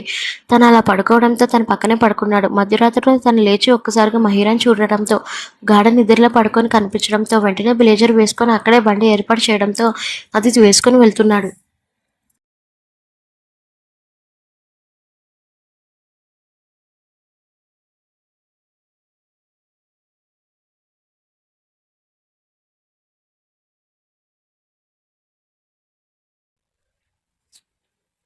కొంచెం సేపటి పని పూర్తి చేసుకొని వచ్చిన మార్క్ వెంటనే తన పక్కన పడుకున్నాడు. పడుకున్న మహిని చూసి తను లేవలేదని గమనించి మరీ ఉదయాన్నే నిద్రలేచిన వాళ్ళు ముందు అందాలను సందర్శించి మళ్ళీ హోటల్కి రిటర్న్ అయ్యారు. వెంటనే హోటల్కి వచ్చిన మళ్ళీ తన చేతిలో ఉన్న ఫోన్ మోగడంతో ఫోన్ లిఫ్ట్ చేసి అటు నుంచి వినిపించిన వాయిస్కి మహి వైపు ఒకసారి చూశాడు. వెంటనే తననే అనుమానంగా చూడటం గమనించి వెంటనే ఫోన్ కట్ చేశాడు. మార్కు, ఎందుకు ఫోన్ కట్ చేసావు, మాట్లాడొచ్చు కదా అని అంటున్నా తను చూసి, అంత ఇంపార్టెంట్ కాదులే, నువ్వు ఫ్రెష్ అయ్యిరా అని చెప్పి తనని వాష్రూమ్లోకి పంపించాడు. వెంటనే వచ్చిన ఫోన్ కాల్ చూసి కంగారుగా లిఫ్ట్ చేసి బాల్కనీలోకి వెళ్ళాడు. నేను చేస్తానని చెప్పాను కదా, మీరు ఎందుకు చేశారు అని కోపంగా గతించినట్టు అడిగాడు అవతలి వ్యక్తికి. నేను చెప్పిన పని ఏం చేసావు మార్క్ అని అడగడంతో, మీ పని మీద ఉన్నాను, పట్టుకుంటాను, నేను చెప్పింది కొంచెం జాగ్రత్తగా విని, నువ్వు ఇప్పుడు వాళ్ళ దృష్టిలో ఒక పోలీస్ ఆఫీసర్వి కాదు, నువ్వు రిజైన్ చేసిన వ్యక్తిగా ఉంటావు. అందుకే నీ పని కొంచెం ఈజీగా అవుతుంది, గుర్తుపెట్టుకో. అందుకే నీకు ఏ మీద ఏమాత్రం అనుమానం వచ్చినా నీకు మహికి కూడా ప్రమాదం అని చెప్పడంతో నేను చూసుకుంటాను అని కట్టె చేసి వెన్ను తిరిగి తనకు మహి కనిపించింది. అప్పటి వరకు అన్నీ గమనించి అని గ్రహించిన మార్క్ మహి అని తన దగ్గరికి రాబోతుంటే రెండు చేతులు అడ్డు పెట్టింది. ఎవరితో మాట్లాడుతున్నావు అని కోపంగా అడిగింది. నేను నీకు ఎక్స్ప్లెయిన్ చేస్తాను అని చెప్పడంతో, ముందు నువ్వు ఎవరితో మాట్లాడుతున్నావు చెప్పు అని కోపంగా అరిచింది. ఒక్కసారి మహి కోపం తెప్పించొద్దు అని చెప్తున్నాను కదా, ఒక్కసారి నాకు ఎక్స్ప్లెనేషన్ వినే ఛాన్స్ ఇవ్వు అని చెప్పడంతో, చెప్తున్నాను కదా, ఎవరితో మాట్లాడుతున్నావు, ఎవరికి ప్రమాదాలని అంటున్నావు అని అనడంతో గట్టిగా కళ్ళు మూసి తెరిచి డీజీపీ గారితో వాట్ అని అనుమానంతో కనుబొమ్మలు ముడిచి అన్నది. అవును, డీజీపీ గారితో మాట్లాడుతున్నాను అని తనను చూసి అనడంతో, కానీ ఎందుకు అని అంటున్నా తనను చూస్తూ, నేను ఊరికి రావడానికి కారణం ఒక స్పెషల్ ఇన్వెస్టిగేషన్ మీద వచ్చాను చెప్పడంతో గుండెల్లో బాంబు పేలినట్టుగా ఫీల్ అయింది. మహి, ఏం మాట్లాడుతున్నావు మార్క్ అని చెప్పడంతో, అవును మహి, ఆ రోజు చిన్నపిల్లల దందా పట్టుకున్నప్పుడు వాళ్ళ లీడర్ గురించి ఎంక్వైరీ చేస్తే వాడు ఊటీలోనే ఎక్కడో ఉన్నాడని తెలిసింది. అందుకే కావాలని మీడియా ముందు నేను అలా మాట్లాడాల్సి వచ్చింది అని చెప్పడంతో ఒక్కసారిగా కళ్ళు పెద్దవి చేసి చూస్తుంది. అంటే నువ్వు జాబ్ మానేలేదా అని నమ్మశక్యంగా లేక అడుగుతున్న తనని చూసి లేదు అన్నట్టు తలూపాడు. అంటే నువ్వు ఈ జాబ్ మానేయలేదా అని అంటున్న తనని చూసి లేదు అన్నట్టుగా తలూపాడు. ఒక్కసారి అక్కడ ఉన్న కుర్చీలో కూర్చుంటే మహి అని తన దగ్గరికి రావడంతో, నీ బుద్ధిని మళ్ళీ ఒకసారి చూపించుకున్నావా అని కోపంగా అరిచినట్టు అడిగింది. అది కాదే అని ఏదో చెప్పబోతుంటే తనని నమ్ముతూ, ఏది కాదు, నన్ను కూడా అందరిలోనే నమ్మించావు కదా, నేను నిన్ను నమ్మి కొద్దీ నేను మోసపోతూనే ఉన్నాను, నాతో చెబితే ఏమైనా నేను ఎవరికైనా చెప్తానా అని కోపంగా అరిచినట్టు మాట్లాడుతున్న మహిని చూసి, నువ్వు చెప్తున్నావని కాదు, కానీ ఇలా డ్యూటీలో ఉన్నప్పుడు నువ్వు నా లీడర్ను కూడా నేను నమ్మను, అందుకే నీకు చెప్పలేదు. వెంటనే మౌనంగా మాట్లాడలేక బెడ్ మీద ఒక పక్కగా పడుకుంది. మహికి అలక వచ్చిందని తెలుసుకున్న మార్క్ వెంటనే తన దగ్గరికి వెళ్ళి నడుము మీద చేతులు వేశాడు. విసిరి కొట్టింది మహి. మహి, నిజంగానే నీకు చెప్పాలని కాదు అని అంటున్న తనని చూసి మాట్లాడొద్దని చెప్పాను కదా అని కోపంగా రెట్టింపు గొంతుతో అంది. బుగ్గ మీద ముద్దు పెట్టాడు. అయినా తరగలేదు. చుట్టు చేసుకుంది. ఇంకొకసారి పెట్టాడు. తన చిరాకుతో చీర కొంగుతో ఆ స్పర్శ పోయేంత వరకు రుద్దుకుంటున్న తనకు మార్క్ తన జేబులో ఉన్న ఫోన్ మళ్ళీ మోగింది. అసహనంగా అనిపించి మహి లేచి ఫోన్ లిఫ్ట్ చేసి స్పీకర్ ఆన్ చేసింది. తన చేతిలోనే ఉన్న ఫోన్ తీసుకుని మార్క్ వాళ్ళ ప్లేస్కి వచ్చారంట. నువ్వు అర్జెంట్గా వెళ్ళాలి అని చెప్పడంతో కోపంగా మార్క్ వైపు చూసింది. చిన్నగా అప్పటి వరకు వెరిగా నవ్వలేని మార్క్ అలా నవ్వడంతో కొంచెం క్యూట్గా ఉన్న తనని ఏదో చెప్పలేకపోయి కోపంతో తన ముఖం మీద ఫోన్ విసిరి కొడితే అది గమనించిన మార్క్ వెంటనే దాని క్యాప్స్ పట్టుకున్నాడు. ఇంకేంటి నా ముఖం చూస్తున్నారు, వెళ్ళండి అని అనడంతో చిన్నగా అక్కడి నుంచి జారుకున్నాడు మార్క్. బ్లేజర్ అని తీసుకొని అలాగే తను అప్పటి వరకు కనిపించకుండా పెట్టిన గన్ తీసుకొని అలా వెళ్ళిపోవడంతో కోపంగా తన మీదకి పిల్ల విసురుతుంటే వెంటనే తలుపు మూసేశాడు. ఆ పిల్ల తలుపుకు తగిలి ఒక పక్కగా పడిపోయింది. కోపంగా అనిపించింది మహికి. వెంటనే చిన్న సంతోషం కూడా తన మనసులో మెదిలింది. తన కోసం జాబ్ మానేయాలన్నందుకు ఒక పక్కగా సంతోషంగానే అనిపించింది. డీజీపీ గారికి ఫోన్ చేసి బ్లూటూత్కి కనెక్ట్ చేసుకొని ఇప్పుడు చెప్పండి ఏం మాట్లాడాలనుకుంటున్నారు. వాళ్ళ ప్లేస్కి వచ్చారంట. వాళ్ళని కానీ మనం పట్టుకుంటే దేశంలో జరిగే అక్రమ రవాణాన్ని మనం ఆపొచ్చు అని చెప్పడంతో మీరు ఏం భయపడకండి, నేను దానికి అన్నిటికీ ప్రిపేర్ అయ్యాను. ఖచ్చితంగా వారం రోజుల్లో వాడిని మీ ముందుకు నిలబడతాను అని చెప్పడంతో అక్కడ నీవు ఒక్కడి వల్లే అవుతుంది. ఊటీ పోలీసులు ఒక్కడి వల్లే కాదు, ఊటీ పోలీసుల సహాయం కూడా తీసుకున్నాం అని చెప్పడంతో చిన్నగా కొట్టి వెంటనే వాళ్ళకి ఇన్ఫామ్ చేయమని చెప్పాడు. అలా సగం దూరం నడుచుకుంటూ వెళ్తున్న మార్క్కి కొంతమంది బెల్లీ డాన్స్ చేస్తున్న ప్రదేశం ఎక్కడో కనుక్కొని వెళ్ళాడు మార్క్. మార్క్ అనుకున్న కొంతమంది గ్యాంగ్ బెల్లీ డాన్స్ వేస్తున్న అమ్మాయిలతో నీ పని బాగుందిరా, ఎంజాయ్ చేస్తూ డాన్స్ చేస్తున్నారు అని మనసులో అనుకుంటూ అంటుంటే అప్పుడో ఒక బెల్లీ డాన్స్ అమ్మాయి మార్క్ బాడీని ఫ్యాట్ అయిపోయింది. తన దగ్గరకు వచ్చి నడుమును పట్టుకుని ఊపుతుంది. తను చూసిన మార్క్ చిరుగ్గా ఫీల్ అయ్యాడు. ఎంతకీ పట్టించుకోకపోతే బెల్లీ డాన్స్ అమ్మాయి వెళ్ళిపోవడంతో అక్కడ కొంతమంది మారువేషంలో ఉన్న ఊటీ పోలీసులు అక్కడికి చేరుకున్నారు. మార్క్ ముందుగానే ఫోటో పంపించడంతో వాళ్ళని చూసి స్కెచ్ వేస్తున్నాడు. మార్క్ వాళ్ళని ఎలా పట్టుకోవాలి అని అనుకున్న ప్లాన్ ప్రకారం తన జేబులో ఉన్న బాంబు తీసి వాళ్ళ మీద వేశాడు. అది పొగ రావడంతో మొత్తగా అనిపించి కళ్ళు తిరిగి పడిపోయారు అందరూ. కానీ గ్యాంగ్ లీడర్ మాత్రం లక్కీగా మాస్క్ పెట్టుకొని ఉండటం వల్ల తప్పించుకొని వెళ్ళిపోయాడు. గ్యాంగ్కు కొంతమంది ముఖ్యమైన వ్యక్తులు మాత్రం దొరికిపోయారు మార్క్ చేతికి. వాడిని ఒక గుడారంలో దగ్గరికి తీసుకొని వెళ్ళి కుక్కని కొట్టినట్టు కొడుతున్నారు మార్కు. ఊటీ ప్రదేశంలో పాడుపడ్డ ఒక చిన్న ఇంటిలోని తీసుకొని వెళ్ళాడు మార్కు. వెంటనే గంభీరత్వాన్ని ప్రదర్శిస్తూ మీ లీడర్ ఎక్కడున్నారో మర్యాదగా చెప్పండి, లేదంటే నేను ఏం చేస్తానో కూడా నీకు తెలియదు అని కోపంగా అరుస్తూ వాళ్ళ మీద ఎగబడి కొడుతున్నాడు. రౌడీలలో ఒకరు మాట్లాడుతూ మా అన్నని పట్టుకోవడం నీ తరం కూడా కాదురా, నేను తలుచుకుంటే అక్కడ ఉన్న నీ పెళ్ళాన్ని చంపేయగలను అని అంటూనే తను చూసి ఆ విషయానికి కనుబొమ్మలు ముడిచాడు. ఏం మాట్లాడుతున్నా అని తన రివాల్వర్ తీసి ఎదురుకి ఏం చేస్తూ పెద్దగా నవ్వుతూ మీ ప్లాన్ ఏమి నాకు తెలియదని అనుకుంటున్నారా, మా కోసం ఏం ఏం వేస్తున్నారు, మీ డిపార్ట్మెంట్లోనే ఉన్నవాడు మాకు ఒప్పందించాడురా, ఏం మాట్లాడుతున్నావురా అని కోపంగా అడుగుతూ నిజం మాట్లాడుతున్నాను, మీరు ఇచ్చిన డబ్బు సరిపోక న్యాయం అమ్మేస్తున్నారు మీ డిపార్ట్మెంట్లో. వాడు నిజంగా నువ్వు మారు విషయంలో ఇక్కడికి రావడం మేము గమనించలేదు అనుకున్నావా, నువ్వు చక్కగా ఇక్కడికి నువ్వు నీ పెళ్ళని తీసుకొని రాలేదని అనుకుంటున్నావా అని చెప్పడంతో ఒక్కసారిగా నిర్గంతపోయాడు. తలలో ఉంటున్న వెంటనే ఉన్న బుల్లెట్ని దింపేశాడు మార్క్. అసహనంగా మిగతా రౌడీల వైపు చూడడంతో వాళ్ళ కళ్ళ ముందే కొన్ని చంపడం చూసిన వాళ్ళకి గజగజ వణికిపోయారు. మీ బాస్ ఎక్కడున్నాడో చెప్పండి రా, వెంటనే వీళ్ళని చూసుకోమని పోలీసులు చెప్పడంతో తను ఒక్కడే బయలుదేరాడు. అందులో హెడ్ ఆఫీసర్ తన ముందుకు వచ్చి వాళ్ళని పట్టుకోవడం నీకు కష్టం అవుతుందేమో, లేదు నా కష్టమేం లేదు, నేను వెంటనే పట్టుకుంటాను అని వాళ్ళ మాట కూడా వినిపించకుండా ఒంటరిగా వెళ్ళిపోయాడు మార్కు. దారిలో అదే పనిగా తన ఫోన్ మోగడంతో చిరాకుగా అనిపించి ఒక పక్కగా ఆగి ఫోన్ ఎత్తి మాట్లాడాడు. అటు నుంచి ఏం మాట్లాడాడో తెలియదు కానీ కోపంగా నరాలు బిగుసుకుపోయాయి. వెంటనే కోపంగా బండిని మూవ్ చేసి వెళ్ళాడు. తను అనుకున్న ప్లేస్ రీచ్ అవడంతో కోపంగా బంగ్లాలోకి ఎంట్రీ అయిన తనకు పెద్ద పెద్ద నవ్వులు వినిపించాయి. ఒరే మల్లేష్, మర్యాదగా నా భార్యను వదిలితే ప్రాణాలతో దక్కడం లేదంటే నిన్ను ఎక్కడికి పంపించాలో అక్కడ తెలుసురా అని ఇడియట్ అని కోపంగా అరుస్తున్నాడు మార్కు.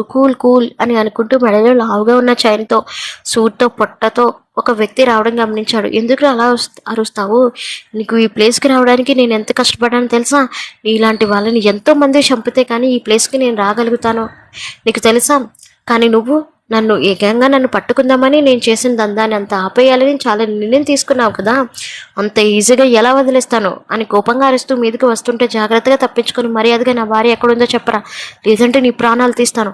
అక్కడ అది దాచిపెట్టానో తెలియదు. నువ్వు వెళ్ళిన వెంటనే నీ పెళ్ళాన్ని నేను కిడ్నాప్ చేశాను. అది కొన్ని క్షణాల్లోనే అది చచ్చిపోతుంది అన్న మరుక్షణం తన ముక్కు మీద గుద్దాడు. ముక్కులో నుంచి రక్తం వస్తున్న పిచ్చిగా నవ్వుతున్నాడు మల్లేష్ యాదవ్. మర్యాదగా ఎక్కడుందో చెప్పు అని అంటూనే తనని చూసి ఇంకా గట్టిగా నవ్వుతున్నాడు. అలా నవ్వడంతోనే కాంపౌండ్ బౌండరీ దాటింది మార్క్కి. తన జేబులో ఉన్న గన్ తీసుకొని తన కాళ్ళలో షూట్ చేస్తే ఆ నొప్పిని భరించుకుంటూ తన దగ్గర ఉన్న కత్తిని తీసుకొని మార్క్ పొట్టలో పొడిచాడు. అయినా సరే బ్లడ్ కారుతున్న మహి ముఖ్యమని గమనించి తన పీక పట్టుకొని మర్యాదగా చెప్పురా, అది ఎక్కడుందో. పోలీసులకు నేను మాట ఇచ్చాను నిన్ను ప్రాణాలతో తీసుకొని వెళ్తానని. ఆ మాట తప్పేలా చేయొద్దు. నేను చెప్పను. అది కొన్ని క్షణాల్లో చచ్చిపోతుంది. ఈ ఇంటిలోనే ఉంది, కానీ అది నీకెక్కడ ఉందో కూడా తెలియదు అని గట్టిగా అరుస్తుంటే ఇంక వీడితో మాటలు అనవసరమని 360 యాంగిల్లో తిప్పేశాడు తలని. దెబ్బకి అక్కడికక్కడే ఒరిగిపోయాడు. మనుషులు కూడా ఎవరు లేకపోవడంతో బంగ్లా మొత్తం తిరుగుతూ మహి మహి అని గట్టిగా అరుస్తున్నాడు. బంగ్లా మొత్తం పిచ్చివాడగా తిరుగుతున్న మార్క్కి మహి ఎక్కడ కనిపించలేదు. మహి మహి అని గట్టిగా అరుస్తున్నా సరే ఎలాంటి రెస్పాన్స్ లేకపోవడంతో కోపంగా అన్ని గదులు వెతుకుతున్నాడు. అన్ని గదులు చెక్ చేసిన కనిపించలేదు. అసహనం కోపం పక్కనే ఉన్న వాల్కి గట్టిగా చేతిని పట్టుకున్నాడు. అందులో ఏదో అనుమానం వచ్చి కొట్టుకున్న గోడ వైపు తడిమి చూశాడు.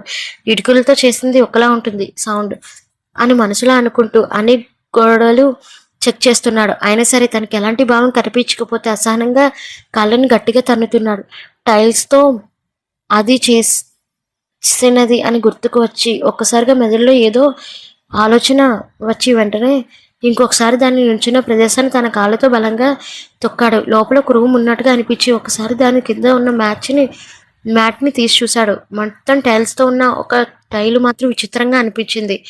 దాన్ని ఆ వరుసలో ఉన్న టైల్స్ అన్ని పాలరాతిలో చేయడం మూలన దాన్ని అనుసరించి వెళితే ఒక మ్యాట్ కనిపించేసరికి దాన్ని ఒకలాగా ఇనుపలాంటి ఒక తలుపు కనిపించడంతో వెంటనే దాన్ని తీసి వెళుతున్న తనకి ఆశ్చర్యంతో కళ్ళు పెద్దవి చేశాడు. బిక్కుబిక్కుమంటూ పిల్లలు కనిపిస్తున్నారు. వాళ్ళని చూస్తుంటే వందల్లో ఉంటారేమో అనుకుంటా. వాళ్ళని చూస్తే రావడంతో పిల్లలందరూ భయపోయారు. మిమ్మల్ని వదిలేయండి అన్న, మేము మా అమ్మ నాన్నల దగ్గరికి వెళ్ళిపోతాము అని అంటున్న వాళ్ళని చూసి గుండె తరుక్కుపోయింది. వాళ్ళు పిల్లల మధ్యలో మహి ఒక చైర్కి కట్టేసి మనకట్టు దగ్గర రక్తం కారుతూ కనిపించింది. వెంటనే వాళ్ళందరినీ చూసి మహికి కట్లు విప్పి తన జేబులో ఉన్న ఫోన్ తీసుకొని ఊటీ పోలీసులకి ఇన్ఫార్మ్ చేశాడు. 20 నిమిషాలను పోలీసులు రావడం, పిల్లలందరినీ ఒక వ్యాన్లో ఎక్కించి వాళ్ళందరినీ మెడికల్ టెస్టులు చేయించాడు. దాని తర్వాత మహిని కూడా ఐసీయూలోకి షిఫ్ట్ చేయడంతో చాలా బ్లడ్ లాస్ అవ్వడంతో లక్కీగా మార్క్ బ్లడ్ గ్రూప్ ఒకటే కావడంతో తనకు బ్లడ్ ఇచ్చాడు. మొట్టమొదటిసారిగా ఎవరి కోసం కన్నీళ్లు పెట్టలేని మార్క్ మహి కోసం ఏం కాకూడదని కళ్ళల్లో నుంచి కన్నీరు కారిపోయింది. మీడియాలో పిల్లల గురించి న్యూస్ రావడంతో దాన్ని చేయించింది మార్క్. అదంతా న్యూస్లో చూస్తున్న సత్యగారి కళ్ళు ఆశ్చర్యంతో పెద్దవైపోయాయి. అంటే వీడు మానేయలేదా అని వాళ్ళ భావన రామచంద్రని అడగడంతో వీడు రాజేంద్ర ప్రసాద్ని అడిగితే వీడేం చేస్తున్నా నాకు కూడా అర్థం కావట్లేదురా, నాకు తెలిసి వీడు డ్యూటీ మానేయలేదు అనుకుంటా, కావాలని వాళ్ళ గ్యాంగ్ లీడర్ని పట్టుకోవడానికి మీడియాలో అలా చెప్పుంటాడు అని చెప్పడంతో అదే నిజమని నమ్మాడు సత్య గారు కూడా. మెలుగు వచ్చింది మహికి. తనని చూస్తూ ఉన్న మార్క్ కనిపించగానే మార్క్ అని లేవడానికి ప్రయత్నించిన తనని చూసి పడుకో, నీకేం కాలేదు కదా అని లాలన్గా కన్సర్న్గా అడిగాడు. లేదని తనని నిలువుగా ఊపడంతో చిన్నగా నవ్వి నుదుటి మీద ముద్దు పెట్టాడు. ఆ ముద్దుని ఇంకో చేత్తో తుప్పేసుకుంది. కోపంగా ఉన్నావా నా మీద? మరి లేనా? నువ్వేం చేసావు ఒకసారి అని అర్థమవుతుందా? నన్ను వాళ్ళు కిడ్నాప్ చేసేసారు మార్క్ అని కన్నీళ్ళతో అంటున్న తను చూసి జాలిగా అనిపించింది. సారీ, అది ఏదో అయిపోయింది. పిల్లలు చెక్ చేసిన డాక్టర్ మార్క్ దగ్గరికి వచ్చాడు. మార్క్ పిల్లలందరూ బాగానే ఉన్నారు కదని, ఒక పిల్లడు మాత్రం జ్వరంతో చచ్చిపోయే స్టేజ్లో వచ్చేసాడు అని చెప్పడంతో పిల్లలేంటి అని కంగారుగా అడిగింది మార్క్ మహి. దాంతో జరిగింది అంతా చెప్పడంతో అవునా, ఇంత జరిగిందా అని తన వైపు చూసి అవును అన్నట్టు చిన్నగా తల ఊపాడు. వాడు కళ్ళు చేతులు విరిగిపోను. అసలు వాడు మనిషా మృగమా? ఇదంతా నాకు తెలియదు మార్క్. నన్ను ఎవరో పిలుస్తున్నారని రిసెప్షన్ కాల్ రావడంతో నేను అక్కడికి వెళ్ళాను. దాని తర్వాత ఎవరో వెనుకను నాకు మొత్తం మంది ఇచ్చి చూస్తే అక్కడ ఉన్నాను. నాకు మణికట్టు దగ్గర కట్ చేసింది కూడా నాకు తెలియలేదు అని అమాయకంగా చెప్తున్న మహిని చూసి చిన్నగా నవ్వాడు. పోలీసుల సహాయంతో పిల్లలందరినీ ఇండియాకి పంపించాలని ఆ విషయం ఊటీ పోలీసులతో మాట్లాడుతున్నాడు. కొన్ని రోజుల్లోనే అక్కడ గవర్నమెంట్తో మాట్లాడి పిల్లలందరినీ వాళ్ళ ఇంటికి చేర్పించి ప్రయత్నం చేస్తున్నాడు మార్క్. తన మొగుడు ఇంత ఘనతను సాధించినందుకు ఒక పక్కగా చాలా చాలా సంతోషం వేసింది. నెల రోజుల పాటు దాదాపు అక్కడే ఉండాల్సి వచ్చింది. హనీమూన్ కాస్త డ్యూటీ పర్పస్గా మారడంతో ఖాళీ దొరికినప్పుడు మహి ప్రేమను ఆక్రమించుకుంటూ తన పనిని కూడా నిర్వర్తిస్తున్నాడు.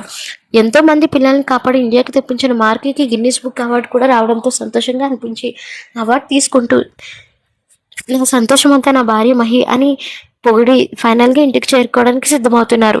తెలుగులో వస్తున్న న్యూస్ చూసి చలించలేదా హల్య. అప్పటికే తన అక్కడి నుంచి వెళ్ళిపోదామని చాలా ప్రయత్నం చేసింది. మళ్ళీ నిర్బంధంలో ఉంచేసిన సత్యని మనసులో తిట్టుకుంటూ సత్య ఏం చేసినా సరే పట్టించుకోలేదు. ఫైనల్గా ట్రిప్ అంతా ముగించుకొని ఇంటికి వచ్చేసారు. ఇంకా వైపుగా వెళ్ళమనడం గమనించి ఇక్కడికి వెళ్తున్నాం, మన ఇంటికి కదా వెళ్తున్నాం అని అనడంతో కాదు మన ఇంటికి కదా నేనున్న ఇంటికి వెళ్తున్నాం అని చెప్పడంతో నిజంగానా అని అంది ఆనందంతో. అవును, చిన్నగా తల ఊపడంతో సంతోషంగా క్యాబ్లో ఉన్నది కూడా చూడకుండా ముద్దు పెట్టిన మహిని చూసి తర్వాత తప్పించుకోవు కదా అని అనడంతో తనని చూసి సిగ్గుగా తల ఊపింది. లేదు అన్నాడుగా. నువ్వు కానీ లేదు అంటే నేను వదిలేస్తాను ఏంటి అని చెప్పడంతో వేలుగా చూస్తుంది తన వైపు. చిన్నగా తన నుదుటిని ముద్దు పెట్టి ఏం కదలే, నేను అంతేలా నేను ఇబ్బంది పెట్టను అని చెప్పడంతో చిన్నగా నవ్వింది. క్షణాల్లో వాళ్ళ ఇల్లు రావడంతో అరుంధతి గారు కొడుకు కోడల్ని చూసి ఆహ్వానించారు.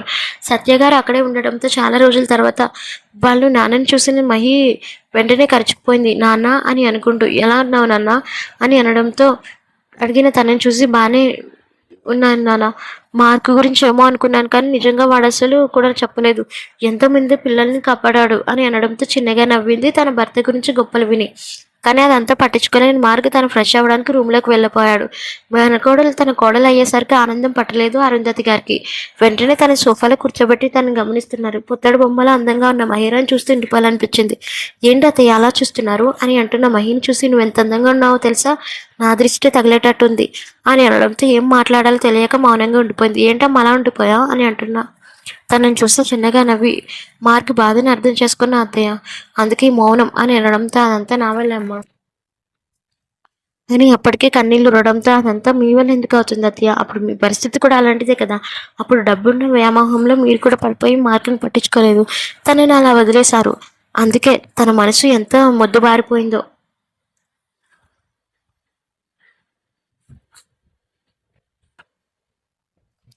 తప్ప మరే ఉద్దేశంతో కాదు.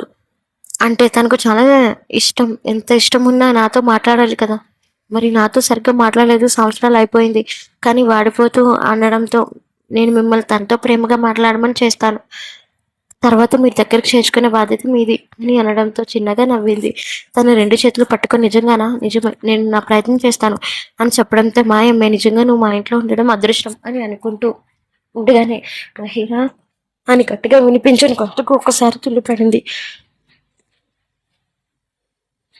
ఒకసారి పైకి చూసిన తనకి వెళ్ళు, మార్క్ పిలుస్తున్నాడు లేదంటే తిడతాడు అని చెప్పడంతో కార్కు కంగారుగా మార్క్ దగ్గరికి వెళ్ళింది. గదిలోకి వచ్చిన తనని సీరియస్గా చూస్తూ కనిపించడం మార్కులో గొంతులో అడగడంతో చిన్నగా తన దగ్గరికి వచ్చి తలుపు దగ్గరికి వేశాడు. ఏంటి అలా చూస్తున్నావు అని బెదురు కళ్ళతో అంటున్న మహీనా మంతు నడుము పట్టుకుని దగ్గరికి లాక్కున్నాడు. ఆవిడతో ఏంటి డిస్కషన్ నీకు, అత్తయ్య వాళ్ళతో మాట్లాడితే తప్పు కాదు కదా అని క్యూట్ ఎక్స్ప్రెషన్తో పెట్టింది.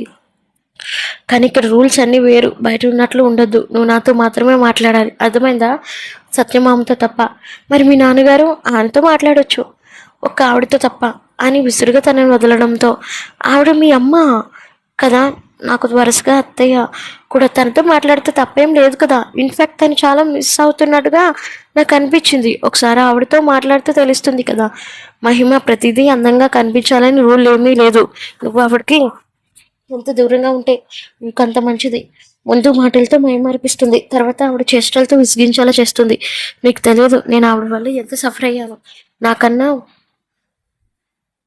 నాకన్నా అయ్యావా అని సూటిగా చూసింది. నువ్వు ఎలా ఎమోషనల్ బ్లాక్మెయిల్ చేసి నన్ను కరిగించాలని చూడకు, మీ ఇద్దరు ఏం మాట్లాడుకుంటున్నారో నాకు తెలియదు అనుకుంటున్నావా అని అనడంతో ఆశ్చర్యంతో కళ్ళు పెద్దవి చేసి చూసింది.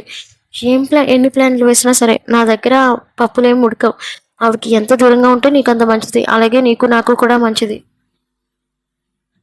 అని కోపంగా చెప్పి ఫ్రెష్ అవ్వడానికి వెళ్ళిపోయాడు. మార్క్ మెంటాలిటీ కొంచెం కొంచెం అర్థం అవడంతో అసహనంగా అనిపించి అక్కడ ఫ్రెష్ అయ్యి వచ్చిన మహిని చూసి తను తలస్నానం చేయడం మూలాన నీటి తుంపర్లు తన మీద దులిపాడు. ఒక్కసారిగా మెలకు వచ్చింది మహికి. ఎదురుగా ఉన్న తన వైపు చూస్తూ ఉండడంతో ఏంటి ఇంకా దాని గురించి ఆలోచిస్తున్నావు కదా, నీకు ముందు చెప్పాను మహి, మా ఇద్దరి మధ్య సంధ్య కుదిరించాలని చూస్తావో ఏం చేస్తానో కూడా నీకు తెలియదు అని గంభీరంగా వినిపించాను గొంతుకు. అలానే నేనేం చేయనులే. బాగా ఆకలిగా ఉంది. ఏమైనా పెట్టేదుందా? తెస్తానుండు అని కిందకి వెళ్ళిపోతేనే తన చేతిని పట్టుకొని దగ్గరకు లాగుతూ స్వయంగా నీ చేతులతో నువ్వే తయారు చేసి పట్టుకురా అని చెప్పడంతో చిన్నగా తల ఊపి కిందకి వెళ్ళింది. ముందు కాఫీ తయారు చేసి ఫ్లాస్క్లో పోసి తర్వాత బ్రేక్ఫాస్ట్ ఏమన్నా ఉన్నాయని చూసిన తనకి ఫ్రిడ్జ్లో దోసల పిండి కనిపించడంతో అదే వేసి పక్కనున్న అల్లం చట్నీ కూడా తయారు చేసి పట్టుకెళ్ళింది మహి. అది తీసుకుని ఒక్కొక్కటి తుంచి తింటుంటే ఏంటి నా వైపు చూస్తున్నావు, వెళ్ళి ఫ్రెష్ అయ్యరా అని చెప్పడంతో చిన్నగా తల ఊపి వాష్రూమ్లోకి వెళ్ళింది. అప్పటికే తన బట్టలు ముందుగానే మార్క్ తెచ్చి పెట్టించాడని గ్రహించి అవే తీసుకొని వేసింది. లైట్ బ్లూ కలర్ శారీలో వచ్చిన తనను చూస్తూ ఉండిపోయి తిండి మీద దృష్టిని పెట్టడంతో తినడం పూర్తి చేసి తన వైపు చూడడంతో ఆ ప్లేట్ని అన్ని కిందకి పట్టుకొని వెళ్ళింది తప్ప బాబు మాత్రం యాటిట్యూడ్తో కిందకి రాలేదు. బాగా అలసిపోవడంతో తను వెళ్ళిన తర్వాత నిద్రకు ఉపక్రమించాడు. తనకి కూడా కొంచెం నీరసంగా ఉండటంతో తన బెడ్రూమ్లో వచ్చి తనని చూసి డోర్ దగ్గరికి వేసి చిన్నగా చిరునవ్వు నవ్వు తన వెంట్రుకలు సరిచేస్తూ తన పక్కనే ఆదమర్చి గుండెల మీద నిద్రపోయింది మహి కూడా. రూమ్లో కూర్చొని బాధపడుతున్నారా అరుంధతి గారు. తన దగ్గరికి వచ్చి ఏం ఆలోచిస్తున్నా అన్న పిలుపు తన చెవిని చేరడంతో ఇంకెవరి గురించి ఆలోచిస్తున్నాను, మార్కు గురించి ఆలోచిస్తాను. తను నన్ను చాలా అసహించుకుంటున్నాడు. ఇప్పుడు బాధపడితే ఉపయోగం ఉంది చెప్పు. నువ్వు ఫస్ట్ నుంచి డబ్బుకి ఇంపార్టెన్స్ ఇచ్చావు, అందుకే తనకు నచ్చలేదు. మహి అంత డబ్బులో పెరిగినా సరే ఇస్మంత్ కూడా తన మీద అహంకారం లేని మహిని చూసి నేర్చుకో, నీకు ఎప్పుడైనా జ్ఞానోదయం అవుతుంది అని తను చూస్తూ నేను ఇప్పటికీ పశ్చాత్తాపం పడుతున్నానండి. నా కొడుకు కావాలనిపిస్తుంది. వేశ్యుడు మార్కు మనసు మారేంత వరకు అని చెప్పి సత్యతో కలిసి మళ్ళీ బిజినెస్ మీటింగ్లకు వెళ్ళిపోయాడు. 5 గంటలకు మెలకు వచ్చిన మార్కు బరువుగా అనిపించి గుండెల మీద చూశారు. ఒక కాలు తన మీద వేసుకొని తన స్థానం అదే అన్నట్టుగా తలని పెట్టుకొని పడుకున్న మహిని చూస్తూ చిన్నగా చిరునవ్వు మెదిలింది. వెంటనే తన తలని సరిచేసి దాని మీద నుంచి లేవడంతో ఆ దాటికి మెలకు వచ్చింది మహికి. మార్క్ అని పిలిచిన గొంతుకు తన వైపు చూసి పడుకో, నీకు ఇంకా నిద్ర తెలియలేదు కదా. అవును, బట్ నువ్వు ఎక్కడికి వెళ్తున్నావు అని అనుకున్న సందేహాన్ని అడగడంతో చార్జర్ వేసుకొని తన వైపు చూస్తూ చిన్న మీటింగ్ ఉంది, అది ఫినిష్ చేసుకొని వచ్చేస్తాను. దానికి ఇప్పుడే వెళ్ళాలా? ప్లీజ్ మార్క్ నాతో ఉండొచ్చు కదా అని బుంగమూతి పెట్టుకున్న తనని చూస్తూ వచ్చేస్తానని చెప్తున్నాను కదా. చిన్నగా నవ్వి తన నుదుటి మీద ముద్దు పెట్టి వెంటనే అక్కడి నుంచి వెళ్ళిపోయాడు. అసహనంగా అనిపించి తనకి రూమ్లో ఉండి బుద్ధి కాక ఎదురు వచ్చారు అరుంధతి గారు. ఆవిడని చూసి కూడా ఏం పట్టించుకోలేనంటే అక్కడి నుంచి వెళ్ళిపోతుండే తన చేతిని పట్టుకొని చూసింది అరుంధతి గారు. అయినా తన మనసు చలించలేదు. ఎన్ని రోజులు ఏం ప్రేమ ఇప్పుడు పుట్టుకు వస్తే కొంచెం చిరాకుగా అనిపించి ఎందుకు పట్టుకున్నా సారీరా అని మాత్రమే అనగలిగింది. నీ బోడి సారీలు నాకేం అవసరం లేదు అని అనుకుంటూ అక్కడి నుంచి వెళ్ళిపోయాడు. అసహనంగా చూస్తూ ఉండిపోయింది. వీళ్ళని ఎలా కలపాలి అని మనసులో అనుకుంటూ పైనుంచి వాళ్ళ అత్తయ్య చూడటం చూసి వెంటనే కిందికి వెళ్ళింది.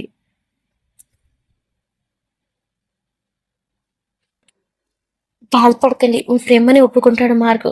సరేలే, నా సంగతి అలా వదిలేస్తే వాడు ఉంటున్నాడు కదా నీతో, ఏం బాగానే ఉంటున్నాడు కదా, నీతో ఈ ప్రాబ్లం లేదు కదా నీకు అని తనని చూస్తూ చాలా బాగా చూసుకుంటున్నాడు. ఇన్ఫాక్ట్ నాకెవరూ పంచలేని ప్రేమ మార్క్ పంచుతున్నాడు అని చెప్పడంతో చిన్నగా నవ్వింది. చెప్పాలా వద్దా అని అనుకుంటే ఏమని చెప్పాలనుకుంటున్నారా? చిన్నగా తల ఊపిది. మీ అమ్మ ఇక్కడికి వచ్చిందిరా అని అనడంతో ఒక క్షణం ఆశ్చర్యపోవడం తన వంతైంది. ఏమంటున్నారు అత్తయ్య అని వణుకుతున్న గొంతుతో అంటున్న తనని చూస్తూ మీ అమ్మ ఇక్కడికి వచ్చింది అని చెప్పడంతో కళ్ళల్లో నుంచి కన్నీ సుడిగుండాలకు తిరిగాయి మహికి. బాధపడుతున్నావా? లేదు, మా అమ్మ ఎక్కడుంది అని అడుగుతున్నా తనని చూస్తూ హోటల్ పేరు చెప్పింది. జాలొచ్చి వచ్చిందా? ఇష్టంతో వచ్చిందా? లేదు, మీ నాన్నగారు బలవంతంగా తీసుకొచ్చారు అని అంటున్నప్పుడు ఒకంత ఆశ్చర్యంగా ఉన్న మరుక్షణం తేరుకుంటూ కానీ తను ఎందుకు నీ మీద ఆయనకున్న ప్రేమతో తీసుకొచ్చాడు. మీ అమ్మని కలవాలి అనుకుంటే వెళ్ళి కలవచ్చు అని చెప్పడంతో చిన్నగా తలూపి కార్ డ్రైవర్ ఉండడంతో వెంటనే కారు తీయమని చెప్పి అడ్రస్ చెప్పి వెళ్ళింది. అలా వెళ్ళింది కానీ మార్క్ ఆగ్రహానికి ఎంత గురవుతుందో ఆలోచించలేకపోయింది. ఎదురుగా ఉన్న మార్క్ని చూస్తే డిఐజీ గారు మాట్లాడుతున్నారు. ఏంటి మార్క్, ఏం చేసా అర్థమవుతుంది? అంత పెద్ద క్రిమినల్ని నువ్వు అలా ఎలా షూట్ చేసావు అని కోపంగా డిఐజీ అయిన మనోహర్ సార్, నా వరకు అది కరెక్ట్గానే అనిపించింది. అయినా అంతమంది చిన్నపిల్లల్ని కిడ్నాప్ చేసి వాళ్ళతో డ్రగ్స్ దందా చేసుకునే వాడితో ఇంకా మాటలు ఏంటి సార్? వాడిని షూట్ చేయడమే మంచిది. నేను చేసింది ఏమాత్రం గిల్టీగా నేను ఫీల్ అవ్వట్లేదు అని. అలాగే మీరు అన్నట్టుగానే 4 రోజులు నేను రిమాండ్లో కూడా ఉంటాను కోపంగా చెప్పి వెళ్ళిపోయాడు. పక్కనే ఉన్న కానిస్టేబుల్ ఎంత ధైర్యం ఉంటే వాడు నా ముందు అలా మాట్లాడతాడు? వాడు కొంచెమైనా భయం అన్నది తెలియదా అని కోపంగా అరుస్తున్నాడు డిఐజీ. పక్కనే ఉన్న మూర్తి కానిస్టేబుల్ మీరు వాడితో ఉన్నప్పుడే అలా మాట్లాడుతున్నారు. బయట రియాలిటీ చూస్తే బెదిరిపోతారేమో అని మనసులో అనుకుంటూ ఏదో ఆలోచిస్తున్న తనని కదుపుతూ మూర్తి అని గట్టిగా అరిచాడు డీఐజీ. సార్ అని పలకడంతో వాడిని ఎలాగోలాగా మళ్ళీ డ్యూటీలోకి రమ్మనండి అయ్యా. అదేంటి సార్ మీరు అని ఏదో అని మాట్లాడబోతుంటే పై ఆఫీసర్స్ మేము వెళ్ళి మళ్ళీ అడిగితే వాడు బిట్టు చేస్తాడు. నీ మీద ఏ కోపం లేదని సార్కి నువ్వే సర్ది చెప్పి రేపటి నుంచి డ్యూటీకి రమ్మని చెప్పు అని గతించడంతో మనసులో నవ్వుకుంటూ అలానే సార్ అని ఆ విషయం మార్కుకి చెప్పడంతో నిట్టూర్పు విడిచి అక్కడి నుంచి వెళ్ళిపోయాడు. హోటల్ ముందు కారు ఆగడంతో వెంటనే ఆత్రంగా వెళ్ళి అమ్మని చూడటానికి వెళ్ళింది. ల్యాప్టాప్లో ఏదో వర్క్ చేస్తున్న వసుంధర గారికి రూమ్ డోర్ చప్పుడు వినిపించడంతో అసహనంగా ఎవరైనా తీసి చూసిన తనకు ఎదురుగా నిండు చీరకట్టు బొట్టిలో పచ్చగా మెరుస్తున్న పసుపు తాడుతో కలకల్లాడుతూ నవ్వుతూ కనిపించిన తన మనవరాలను చూస్తూ మహిరా అని తన చిన్న చిరునవ్వుతో అంది. చిన్నగా నవ్వి అమ్మమ్మ అని పిలిస్తా ఆ పిలుపుని విని ఎన్ని రోజులైందో తనకి మాత్రమే తడి కన్నులతో తన వైపు చూసింది. లోపలికి రామ్మ అని అనడంతో వెంటనే లోపలికి వచ్చి తన చూపు మొత్తం వాళ్ళ అమ్మని వెతుకుతూనే ఉంది. ఏంటమ్మా ఏం అలా చూస్తున్నా అమ్మ అని అనడంతో అప్పుడే బాత్రూమ్ నుండి ప్లెయిన్ చుడీదార్లో వస్తున్న వాళ్ళ అమ్మని చూస్తే అమ్మ అని అనుకుంటూ దగ్గరికి రాబోతుంటే ముఖం తిప్పుకుంది. కోపంగా అనిపించిన అవసరం లేదని వెళ్ళిపోయావు కదా, మళ్ళీ ఎందుకు వచ్చావు అని కట్టిన ఘోరాతి ఘోరంగా మాట్లాడుతున్నా ఆమెను చూస్తూ నేను కావాలని ఏం చేయలేదమ్మా. ఆ పరిస్థితులు నన్ను అలా మాట్లాడించాయి తప్ప నీతో చెడుగా ప్రవర్తించాలని ఉద్దేశం నాకు ఏమాత్రం లేదమ్మా. ఏంటి పరిస్థితులు అని నిష్ఠూరంగా మాట్లాడుతున్న అహల్యని చూస్తూ మనసు తరిక్కిపోయింది. మహి కన్నీళ్లతో చూసింది కూడా నేను అవసరం లేదనుకుని వచ్చేసాను. నువ్వు కూడా నాకు అవసరం లేదు. నువ్వు మీ నాన్న ఎక్కడికి కలిసి ఊరేగండి, అంతేకాని నా దగ్గరికి మాత్రం వస్తే బాగదు అని కోపంగా అరుస్తుంది. రాక మహి నిన్ను కలవడానికి వచ్చింది. తను నిష్ఠూరంగా ఇక్కడి నుంచి వెళ్ళిపోమని చెప్తావేంటి అని కోపంగా అరిచిన వసుంధర గారి వైపు చూస్తూ మూతి మడిచింది. తన ఫార్మాలిటీస్ అన్ని పూర్తి చేసుకొని ఇంట్లోకి వస్తున్న అరుంధతి గారిని చూడకుండా మహి అని పిలుస్తున్న తనకు వెంటనే మహి లేదురా అని బదులిచ్చింది అరుంధతి. అనుమానంతో కనుబొమ్మలు ముడిచి ఎక్కడికి వెళ్ళింది అని బేస్ వాయిస్తో అడిగాడు. ఎక్కడికి వెళ్తుందరా? వాళ్ళ అమ్మని ఇక్కడ ఉందని చెప్పాను. తను వాళ్ళ అమ్మని చూడడానికి వెళ్ళింది. వచ్చేస్తుందిలే అన్న మాట వినిపించడం ఆలస్యం. వెంటనే పక్కనున్న ఫ్లవర్ వాజ్ని తీసుకొని నేల మీద కొట్టాడు. ఎవరైనా అడిగి పంపించారు? నీ దగ్గర ఉంటే తనకు కూడా నీలానే తయారవుతుందని కోపంగా అరిచి వెంటనే అక్కడి నుంచి జీప్లో వెళ్ళిపోయాడు మహి ఉన్న ప్రదేశానికి. అదంతా అప్పుడే డోర్ దగ్గర ఉన్న సత్యగారు వెంటనే వాళ్ళ అక్క దగ్గరికి వచ్చి ఏమైందక్క అని అడుగుతున్నా తనని చూసి జరిగింది మొత్తం చెప్పింది. మొత్తం చెప్పడంతో తల బాదుకున్నారు. ఇప్పుడు అక్క ఎందుకు అక్క అలా చెప్పావు? గుడికి ఎక్కడికైనా వెళ్ళిందన్నా చెప్పొచ్చు కదా, వాడు నీకు తెలుసు కదా అని అనంతా ఏమయంగా బుర్రకోకుంటూ ఇప్పుడు నేను అలా చెప్తే ఏమైందిరా?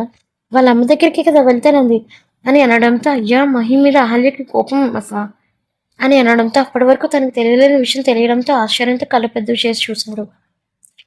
ఏం మాట్లాడుతున్నారా అని అనడంతో నిజం వాళ్ళిద్దరికి పడదు. ఒక విధంగా చెప్పాలంటే మహి మీద కోపం అని జరిగింది మొత్తం చెప్పడంతో క్షణం నిర్గంతపోయారు. నాకు నిజంగా ఈ విషయం తెలియదురా. తెలియలేదంటే నేనెందుకు తనని అక్కడ పంపిస్తాను చెప్పు అని అనడంతో ఇప్పటికైనా నిజం తెలుసుకున్నావు కదా ఇక ఇప్పుడు వదిలే, పరిస్థితులు చక్కబట్టినప్పుడే వాళ్ళిద్దరు కలుస్తారు అని అనడంతో ఏం మాట్లాడలే మౌనంగా ఉండిపోయాడు. వాళ్ళ అమ్మ ఒక్కసారి నేను చెప్పేది వినమ్మా.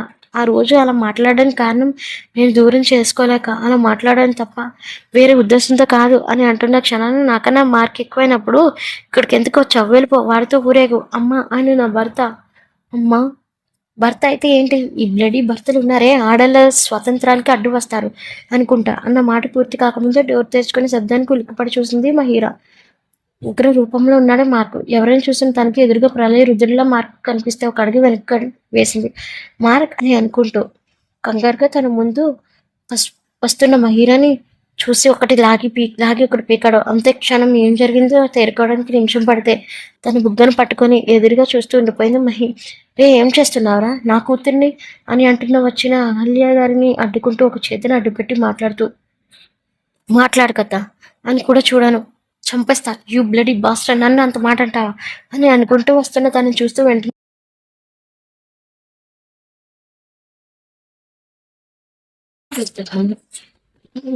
అంత మాట అంటావా అని అనుకుంటూ వస్తున్న తనని చూస్తూ వెంటనే పక్కనున్న మహిని తన వెనుకకు లాగి నీతో కదా నేను మాట్లాడాల్సింది అని అనుకుంటా మహిని షార్ప్గా చూశాడు. నేనేం చెప్పాను?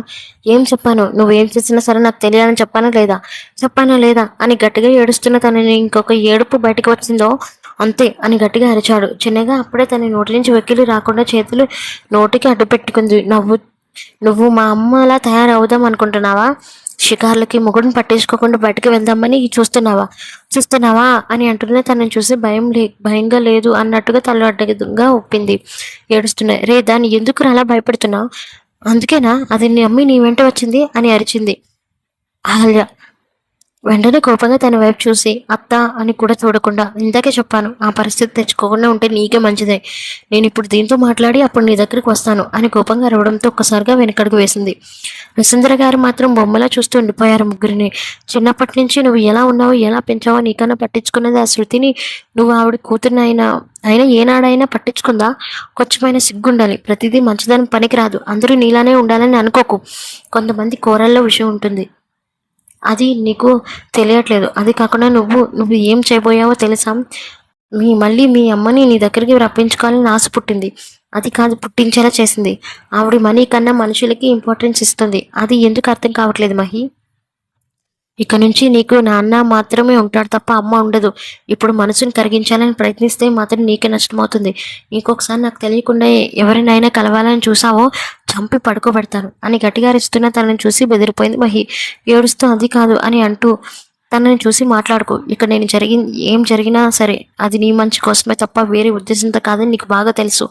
ఈవిడ అమ్మ కాదు, అమ్మ రూపంలో ఉన్న బొమ్మ అని వెక్కిళ్ళు పెడుతున్న మహిని చూసి వాటర్ కోసం ఊళ్ళను ఉన్న ఫ్రిడ్జ్ దగ్గరికి వెళ్ళి వాటర్ బాటిల్ తీసి తన చేతికి ఇచ్చాడు. అప్పటికే ఆయాసంతో ఉన్న తనని చూసి అది తీసుకొని కటకటాలు మింగుతూ తాగుతుంది. వెంటనే తనకు తాగడంతో ఎదురుగా ఉన్న హాలియ గారిని చూసి నీతో మాట్లాడడానికి కూడా నాకు మనసు ఒప్పట్లేదు. కారణం నువ్వు ఒక దరిద్ర దేవతవి. నేను చూస్తుంటే నాకు చాలా అసహ్యం వేస్తుంది. అసలు నువ్వు మనిషివేనా? కాదు, నా దృష్టిలో నువ్వు అసలు మనిషివే కాదు. ఎందుకో తెలుసా నీ వల్ల మా అమ్మ చాలా సఫర్ అయ్యాడు. కేవలం నీ వల్ల మొదటిసారిగా ఆయన కంట్లో నేను కన్నీరుని చూశాను. నీ వల్ల తన కూతురి కోసం ఏడవని రోజు లేదు. నువ్వే ఆస్తి ఐశ్వర్యాన్ని ఊరిగించుకో. నీకన్నా మా అమ్మనే 100 రెట్లు బెటర్. కనీసం కొన్ని నెలల వరకైనా నన్ను కంటికి ఎప్పిలా చూసుకున్నది. తల్లి జాతికి కలంకం పో అని మర్యాద లేకుండా మాట్లాడుతూ ఒక్కసారిగా అయినా ఆలోచించావా మహి? ప్లేస్లో నువ్వు ఉంటే ఏం చేసేదా నువ్వు? దానికి ఆశలంటూ ఏమీ లేవు. కేవలం ఒక్క ఆశ, నిన్ను సత్యమామని దగ్గర చేసి మీతో సంతోషంగా ఉందామని అనుకునే ఒక్క పిచ్చి ఆశ. ఆ పిచ్చి ఆశతోనే నన్ను కొండల వరకు తీసుకుని వెళ్ళి దీపం వెలిగించింది. చీకటిలో కటిక రాత్రులలో కోయి దేవతల సాక్షిగా మీరిద్దరూ కలవాలని ఆ రాత్రులు నిప్పులు గుండెం తొక్కింది. శాంతం చేసిన దీన్ని మీరు పట్టించుకోరు కదా అని ముఖాన్ని పక్కకు తిరిగి ఉమ్మేశాడు. నువ్వు నా మహికి తల్లిగా ఉండడానికి నీకేమాత్రం అర్హత లేదు అనే కన్నా నువ్వు దానికి పనికిరావు. ఇంకొకసారి నా మహి జీవితంలోకి రాకు. నీ జీవితంలో నా మహి రాదు అని కూడా ఆఖరిగా నీ తప్పులని తెలుసుకున్నా సరే దానికి ఎంత దూరంగా ఉంచుతానంటే జీవితాంతం కూతురని అని అనుకుంటూ ఉండిపోవడం తప్ప నీకు మిగిలించేది ఏమీ ఉండదు. జీవితంలో నువ్వు ఏం కోల్పోయావో తెలుస్తుంది అని కోపంగా చెప్పి తనని తీసుకుని వెళ్ళిపోయాడు. అదంతా చూస్తున్న వసుంధర గారు కూడా మాట్లాడలేదు. అక్కడ నువ్వు సోఫాలో కూలబడింది అహల్య. నన్ను అంత పెద్ద మాట ఎలా అనగలిగాడమ్మా? తను వణుకుతున్న గొంతులా అంటున్నా తనని చూస్తూ, ఇప్పటికీ ఈ విషయం గురించి నేను మాట్లాడాలని అనుకోలేదు అహల్య. నీకు పశ్చాత్తాపం రావాలని నేను కోరుకున్నాను. ఎందుకంటే నువ్వు ఒక అమ్మగా మహిని సరిపోవు కాబట్టి. సత్య ఎంత మంచివాడు తెలుసా? అన్ని తప్పులు నేనే చేసిన మీరిద్దరూ విడిపోవడానికి ఒకనొకప్పుడు నేను కారణమని తెలిసినా నాకు క్షమించేంత గొప్ప మనసు సత్యకుంది. ఆ గుణమే మహికి కూడా వచ్చింది. అందుకే నువ్వే కావాలనుకుంటూ నీ దగ్గరికి వచ్చినా సరే నువ్వు చీదరించుకున్నా తప్ప తన ముఖంలో ఎలాంటి చీదరింపు చూడలేదే. ఇకనైనా మారు. నీ కూతురిని మహిని గర్వంగా చెప్పుకో. మహి చేయలేని తప్పుకు 5 సంవత్సరాలు శిక్షించావు. బండరాయిలా బతికింది తప్ప నేను ఏనాడు అనలేదు తప్ప రాత ఇంతే అనుకుంది తప్ప నేను ఒక్క మాట కూడా అననివ్వలేదు. చివరికి సత్య నేను కలవడానికి ప్రయత్నించింది తప్ప మార్కుతో తన జీవితం గురించి ఎప్పుడూ ఆలోచించలేదు. కానీ నువ్వు ఏం చేసావే? డబ్బున్న ప్రయారిటీని కూతురికి ఇవ్వలేకపోయావు. ఇకనైనా మారు అని అనడంతో ఎప్పటి వరకు ఎడవలేనిది కాస్త గొంతు పగిల్చేలా ఏడ్చింది అహల్య. మనసులో గూడు కొట్టుకుపోయిన బాధ మొత్తం ఒక్కసారి బయటకు తీయడంతో తనని ఇంకొంచెంసేపు ఒంటరిగా వదిలేయాలని నీళ్ళకి వెళ్తుంటే అప్పుడే తన మహిని బలవంతంగా తన జేబులో ఎక్కించి వెళ్తున్న మార్క్ కనిపించాడు. మీరు ఎప్పుడైనా సంతోషంగా ఉండండి రా. ఈ పెద్దవాళ్ళ గొడవల్లో మీరు నలిగిపోకూడదు. నాకేమాత్రం ఇష్టం లేదు అని మనసులో అనుకుంది వసుంధర. అప్పటికి వరకు తన కూతురు విషయంలో చేసిన తప్పులను తెలుసుకుంది. మార్క్ వచ్చి గోబు పగిలేలా తనకు ఆన్సర్ ఇవ్వడంతో ఎందుకు తెలియదు. అప్పటి వరకు గుర్తురాని మమత అనురాగాలు అప్పుడు గుర్తుకు వచ్చాయి. చిన్నప్పటి నుంచి మహిని పెంచిన విధానం క్షమించుకోలేని స్థితిలోకి వెళ్ళిపోయింది అహల్య. అలానే సత్యతో గడిపిన ప్రేమ అన్ని గుర్తుకు తెచ్చుకుంటే పెళ్ళైన కొత్తలో అన్నం నాకొద్దని మారం చేస్తే తనే స్వయంగా వంట చేసి తినిపించిన రోజులు గుర్తుకు తెచ్చుకుంటే అప్రయత్నంగానే కళ్ళల్లో నుంచి కన్నీళ్లు కారిపోతున్నాయి. అప్పుడు అర్థమైంది తను ఇన్ని రోజులు ఏం పోగొట్టుకుందని. ఏడుస్తున్న మహిని చూస్తూ అసహనంగా ముందు ఆ కన్నీళ్లు చూస్తుంటే కోపం వస్తుంది మహి. అయినా సరే ఆపకుండా ఇంకా ఇంకా ఏడుస్తూనే ఉంది.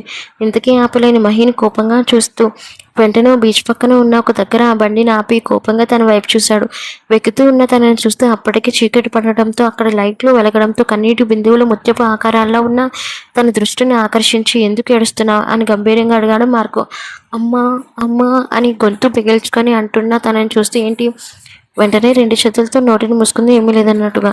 ఇంకొకసారి అమ్మ బొమ్మ అన్నావంటే చంపి పడి దొబ్బుతాను, అర్థమైందా అని గట్టిగా తన జుట్టును పట్టుకొని తన మీదకి లాక్కొని అన్నాడు. చెప్పి ఇంకొకసారి అమ్మాయి బొమ్మని అంటావా? భయంతో ఏం చెప్పాలో తెలియక అడ్డంగా ఊపింది. సరే నువ్వు ఏడిస్తే నాకు బీపీ పెరిగిపోతుంది. అందుకే అందుకే నాకు పెళ్ళంటే ఇష్టం లేదు. ఎమోషన్స్ అన్నిటికీ కట్టుబడి ఉంటాను ఇలా ఉన్నందుకే. కానీ నా జీవితంలోకి వచ్చావు, పోనీ వచ్చిన దానివైనా బాగా చూసుకుందామంటే అమ్మ బొమ్మని అనుకుంటూ వెళ్ళిపోయావు. అందుకే నాకు చిరాకు అని కోపంగా తను చూసి అన్నాడు.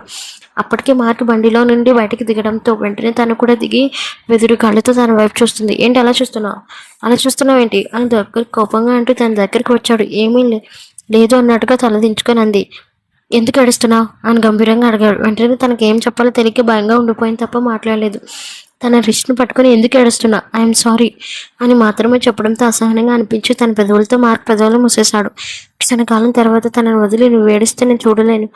ఇంకొకసారి ఏడుపు నీ కంటి గురించి వస్తే మాత్రం నాలో ఉన్న రాక్షసుడు నువ్వు చూడాల్సి వస్తుంది. అయినో నా కోపం ఎలా ఉంటుందో నీకు తెలుసు. దాన్ని నువ్వు బ్రేక్ చేయాలని చూడొద్దు మహి అని ప్రేమగా తనే కొట్టి తన మందు రాశాడు.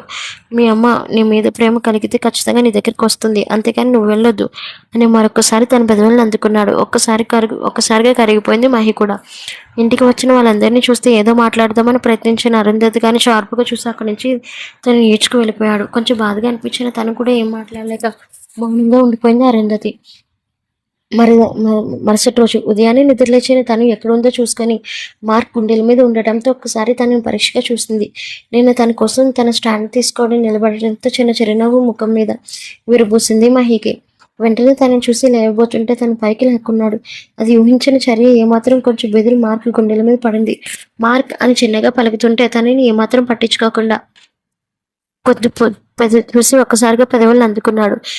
పొద్దున్నే మంచి ఎనర్జీతో ఫీల్ ఇచ్చినట్టుగా అయ్యి దాన్ని ఆపుకుంటే ఇంకా ఎటు దారి తీస్తుందో అర్థం అవడంతో వెంటనే తన నుంచి బలవంతంగా విడిపించుకుంది. చిన్నగా కొన్ని కొట్టాడు మార్క్. ఏంటి అప్పుడే వెళ్ళిపోతున్నావు, మళ్ళీ మీ అమ్మ దగ్గరికి వెళ్తావా అని అనదించుకుంది. సారీ, అలా జరుగుతుందని నేను అసలు ఏమాత్రం ఊహించలేదు. అయినా నేను ఎంత చూసింది కూడా మా అమ్మ గురించే కదా మార్క్. మా అమ్మని చూడాలి అనిపిస్తే ఏమవుతుంది చెప్పు. చూడు, నా వరకు తప్పు చేసిన వాళ్ళు ఎవరైనా ఒకటే. అది నీ దృష్టిలో అమ్మాయినా, నా దృష్టిలో మా అమ్మాయినా సరే. వాళ్ళని చూస్తుంటే కోపం బౌండరీ దాడుతుంది. ఇంకొకసారి వాళ్ళ గురించి మాట్లాడొద్దు అని కోపంగా చెప్పి ఫ్రెష్ అవ్వడానికి వెళ్ళిపోయాడు. మార్క్ వచ్చిన తర్వాత వెంటనే ఫ్రెష్ అవ్వడానికి వెళ్ళింది మహి. ఇద్దరు కలిసి నవ్వుతూ మెట్ల మీద నుండి వస్తున్న వాళ్ళకి ఎదురుగా ఉన్న వాళ్ళని చూసి ఒక క్షణం ఆశ్చర్యపోయింది. బదులుగా అమ్మ అని పలికితే సీరియస్గా చూశాడు మార్క్. కోపంగా అనిపించి మార్క్ ఎదురుగా ఉన్న ఆవిడ దగ్గరికి వెళ్తే మళ్ళీ ఎందుకు వచ్చారు, నేను జరిగింది మొత్తం సరిపోలేదా అని కోపంగా అరిచాడు అహల్య గారి మీద. అక్కడే ఉన్నారు సత్య, అలానే రాజేంద్ర ప్రసాద్, వసుంధర, అరుంధతి గారికి కూడా ఉండడంతో కొంచెం భయంగా అనిపించింది మార్క్. కోపానికి ఎక్కడ బలవుతారని వెంటనే మార్క్ కాళ్ళ మీద పడిపోయింది అహల్య. నన్ను క్షమించి బాబు, నేను నిజంగా పాపిష్టిదాన్ని. ఏ తల్లి ఏ కూతురికి వేయలేని శిక్ష నేను వేశాను. తన జీవితంలో ఏ ఆనందం మిగలకుండా చేసేసాను. చిన్నవాడివైనా నువ్వే తనని బాగా అర్థం చేసుకున్నావు, కానీ దాన్ని పరాయి దానిలా చూశాను. నన్ను క్షమించు అని కాళ్ళలో పడుతున్నా ఆమెను చూసి చిరాగ్గా అనిపించింది. లేవండి, పెద్దవాళ్ళు మీరేలా చేస్తే నాకు అవమానంగా ఉంటుంది అని అనడంతో వెంటనే లేచి మహిని చూసి ఒక్కసారిగా హత్తిపోయింది. నన్ను క్షమించవే, నన్ను నిజంగా క్షమించు. ఏ పర్ఫెక్ట్ చేసుకున్నానో తెలియదు, కానీ నాలాంటి కడుపును నువ్వు పుట్టావు.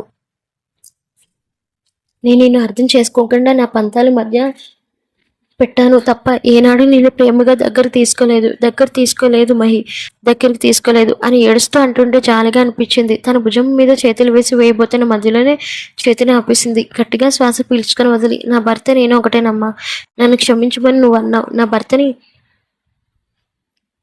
క్షమిస్తే నేను నేను క్షమించినట్టే, వెళ్ళి భర్తని అడుగు అని అనడంతో ఒక్కసారిగా మార్క్ వైపు చూసారు అందరూ. చిన్నగా తలూపి అక్కడి నుంచి వెళ్ళిపోయాడు. అంతే చటక్కునే ఖర్చిపోయింది వాళ్ళ అమ్మని. మహి చిన్నగా ఆవిడ భుజం మీద చేతులు వేసిన మహి మాట్లాడుతూ, నేను ఒక్కదాన్నే క్షమిస్తే సరిపోదమ్మా, నాన్న కూడా ఉన్నాడు, ఆయన నేను క్షమిస్తే తప్ప అని అనడంతో, నేను వెళ్ళలేనమ్మా, వెళ్ళలేను, ఆయన నేను అనరాని మాటలు అన్నాను, అనరాని మాటలు అంటూ ఎప్పుడూ దూషిస్తూనే వచ్చాను తప్ప ఏనాడు ప్రేమగా ఒక్క మాట కూడా మాట్లాడలేదు. ఆయన దగ్గరికి ఏ మొహం పెట్టుకొని వెళ్ళగలను చెప్పు? నాకు ఆయన అందుకునే అర్హత లేదు. ఆయన నిజంగా నన్ను ప్రేమించినా నేను అని అంటున్నా తనని చూస్తూ ఎదురుగా ఉన్న సత్య గారి వైపు చూసింది. ఆయన ముఖంలో ఎలాంటి భావం కనిపించకపోతే, నాన్న అని తన దగ్గరికి వెళ్ళింది. అమ్మ, మిమ్మల్ని ఎన్నో మాటలు అని ఉండొచ్చు, కానీ తను మిమ్మల్ని నిజంగానే ప్రేమించింది. ఒక్కసారి ఆమెకు ఛాన్స్ ఇవ్వండి. నన్ను ఇంకెప్పుడు మిమ్మల్ని వదిలి వెళ్ళిపోదు. మీరిద్దరు చిన్నగా తల ఊపారు సత్య గారు. వెంటనే అక్కడ ఉన్న సుందర్ గారు అహల్య గారి చేతిని సత్య గారి చేతులు పెడుతూ, ఏ చేతులతో అయితే మిమ్మల్ని విడదీశానో అదే చేతులతో నేను మీ ఇద్దరికి కలుపుతున్నాను. మీరు ఎప్పుడు ఇలానే సంతోషంగా ఉండాలి. ఏ చెడు నీడు మీ ఇద్దరి మధ్య పడటానికి వీల్లేదురా అని ప్రేమగా అంటున్న తనని చూస్తే ఏం మాట్లాడాలో తెలియలేదు అహల్య గారికి. ఇబ్బందిగా సత్య గారిని చూసి బదులుగా నవ్వడంతో పాటు, ఎవరి భార్యవే చెప్పు అని సూటిగా అడిగాడు అహల్య. చిన్నగా నవ్వుతూ, సత్య భార్య అహల్యని అని చెబితే, అది లెక్క, అలా ఉండాలి అని అనడంతో అందరూ నవ్వుతున్నారు. సత్య మాటలకు ఒకప్పుడు సత్యాన్ని వచ్చామని చాలాసార్లు కబురు పంపించింది. అహల్య భర్త సత్య అని చెప్పుకోవాలని తప్ప సత్య భార్య అహల్య అని చెప్పకూడదని కండిషన్ పెట్టడంతో చిర్రెత్తుకొచ్చింది సత్యకి. అందుకే తను 7 రోజులు దూరం పెట్టాడు. కాదు, సంవత్సరాలు దూరం పెట్టాడు. వాళ్ళ అమ్మ నాన్నలు కలవడంతో కన్నీళ్ళు నిండుగా చూసుకుంది మహి. ఈ రోజు కోసం నేను ఎంతలా కష్టపడ్డానో తనకి మాత్రమే తెలుసు. ఇదంతా జరగడానికి కారణం మార్క్. తన జీవితంలో కానీ రాకపోయింటే ఖచ్చితంగా తనకి ఈ అపురూపమైన దృశ్యాలు అన్నీ మిస్ అయి ఉండేవి. చాలా సంతోషంగా అనిపించింది మహికి. కానీ ఒకటి మాత్రం తనకు అర్థం కాలేదు. సత్య కూతురిని మార్క్కి ఎలా తెలుసు అన్న క్వశ్చన్ తన మనసులో బలంగా ఉండిపోయింది. తన ఆన్సర్కి ఏమాత్రం చెప్పడం ఇష్టం లేదు మార్క్కి అని మనసులో అనుకుంటూ నిట్టూర్పు విడిచి వాళ్ళ అమ్మని నాన్నని కన్నులు నిండుగా చూసుకుంది. అదే టైంలో బీచ్ ఒడ్డుని సిగరెట్ తాగుతున్నాడు మార్కు. నేను ఎప్పుడు సమాధానం చెప్పను మహి, నువ్వే సత్యమామ కూతురని నాకు ముందుగానే తెలుసు అన్న నిజం నా నోటితోనే సమాధి అయిపోవాలి. నిజం కానీ నీకు తెలిస్తే ఖచ్చితంగా మన ఇద్దరి మధ్య గొడవ రావడం నాకు ఏమాత్రం ఇష్టం లేదు. చిన్నప్పుడే నీ ఫోటోలు చూస్తూ బతికాను. నేను మామ కన్నీటి బొట్లు నా పక్కన పడుకొని నా షర్ట్ను తడిపిస్తుంటే అవి నేరుగా నా గుండెలోకి వెళ్ళినట్టుగా నేను ఫీల్ అయ్యేవాడిని అని అనుకుంటూ 5 ఏళ్ల క్రితం ఒక సంఘటన గుర్తు చేసుకున్నాడు మార్కు. పెయింటింగ్ వేస్తున్న టైంలో ఒక డైరీ సత్య రూమ్లో నుంచి దొరికింది. 16 ఏళ్ళు మార్కేకి, మామ ఇక్కడ ఏదో బుక్ దొరికింది చూడు అని సత్యకి ఇవ్వడంతో వెంటనే దాన్ని చూస్తూ, నీ తూర్పు విడిచి ఇది ఎప్పుడు ముట్టుకోకూడదురా, ఇది నా డైరీ, అవసరమైనప్పుడు రాసుకుంటూ ఉంటాను. అందులో ఏం రాసుకుంటావు మామ? కొన్ని విషయాల్లో నేను చెప్పుకోలేని అందులోనే రాసుకుంటాను. నా కూతురు గురించి నేను రాసుకుంటాను. నీ కూతురు కూడా ఉందా మామ?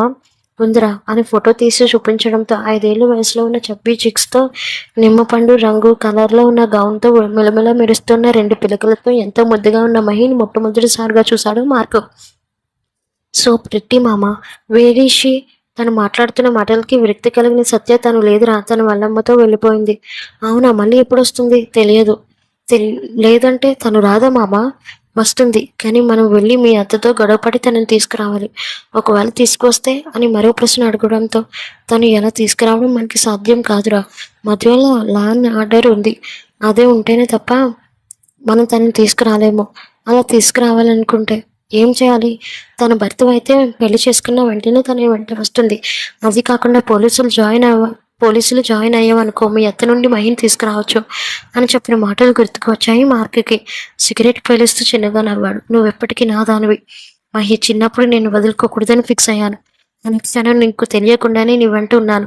అజయ్తో క్లోజ్గా తిరుగుతూ ఉంటే నాకు బీపీ మీటర్ ఎంతలా లేచిందో నాకు మాత్రమే తెలుసు. అందుకే కావాలని నీ చుట్టూ కంచు కోటలా ఉందామనుకున్నాను.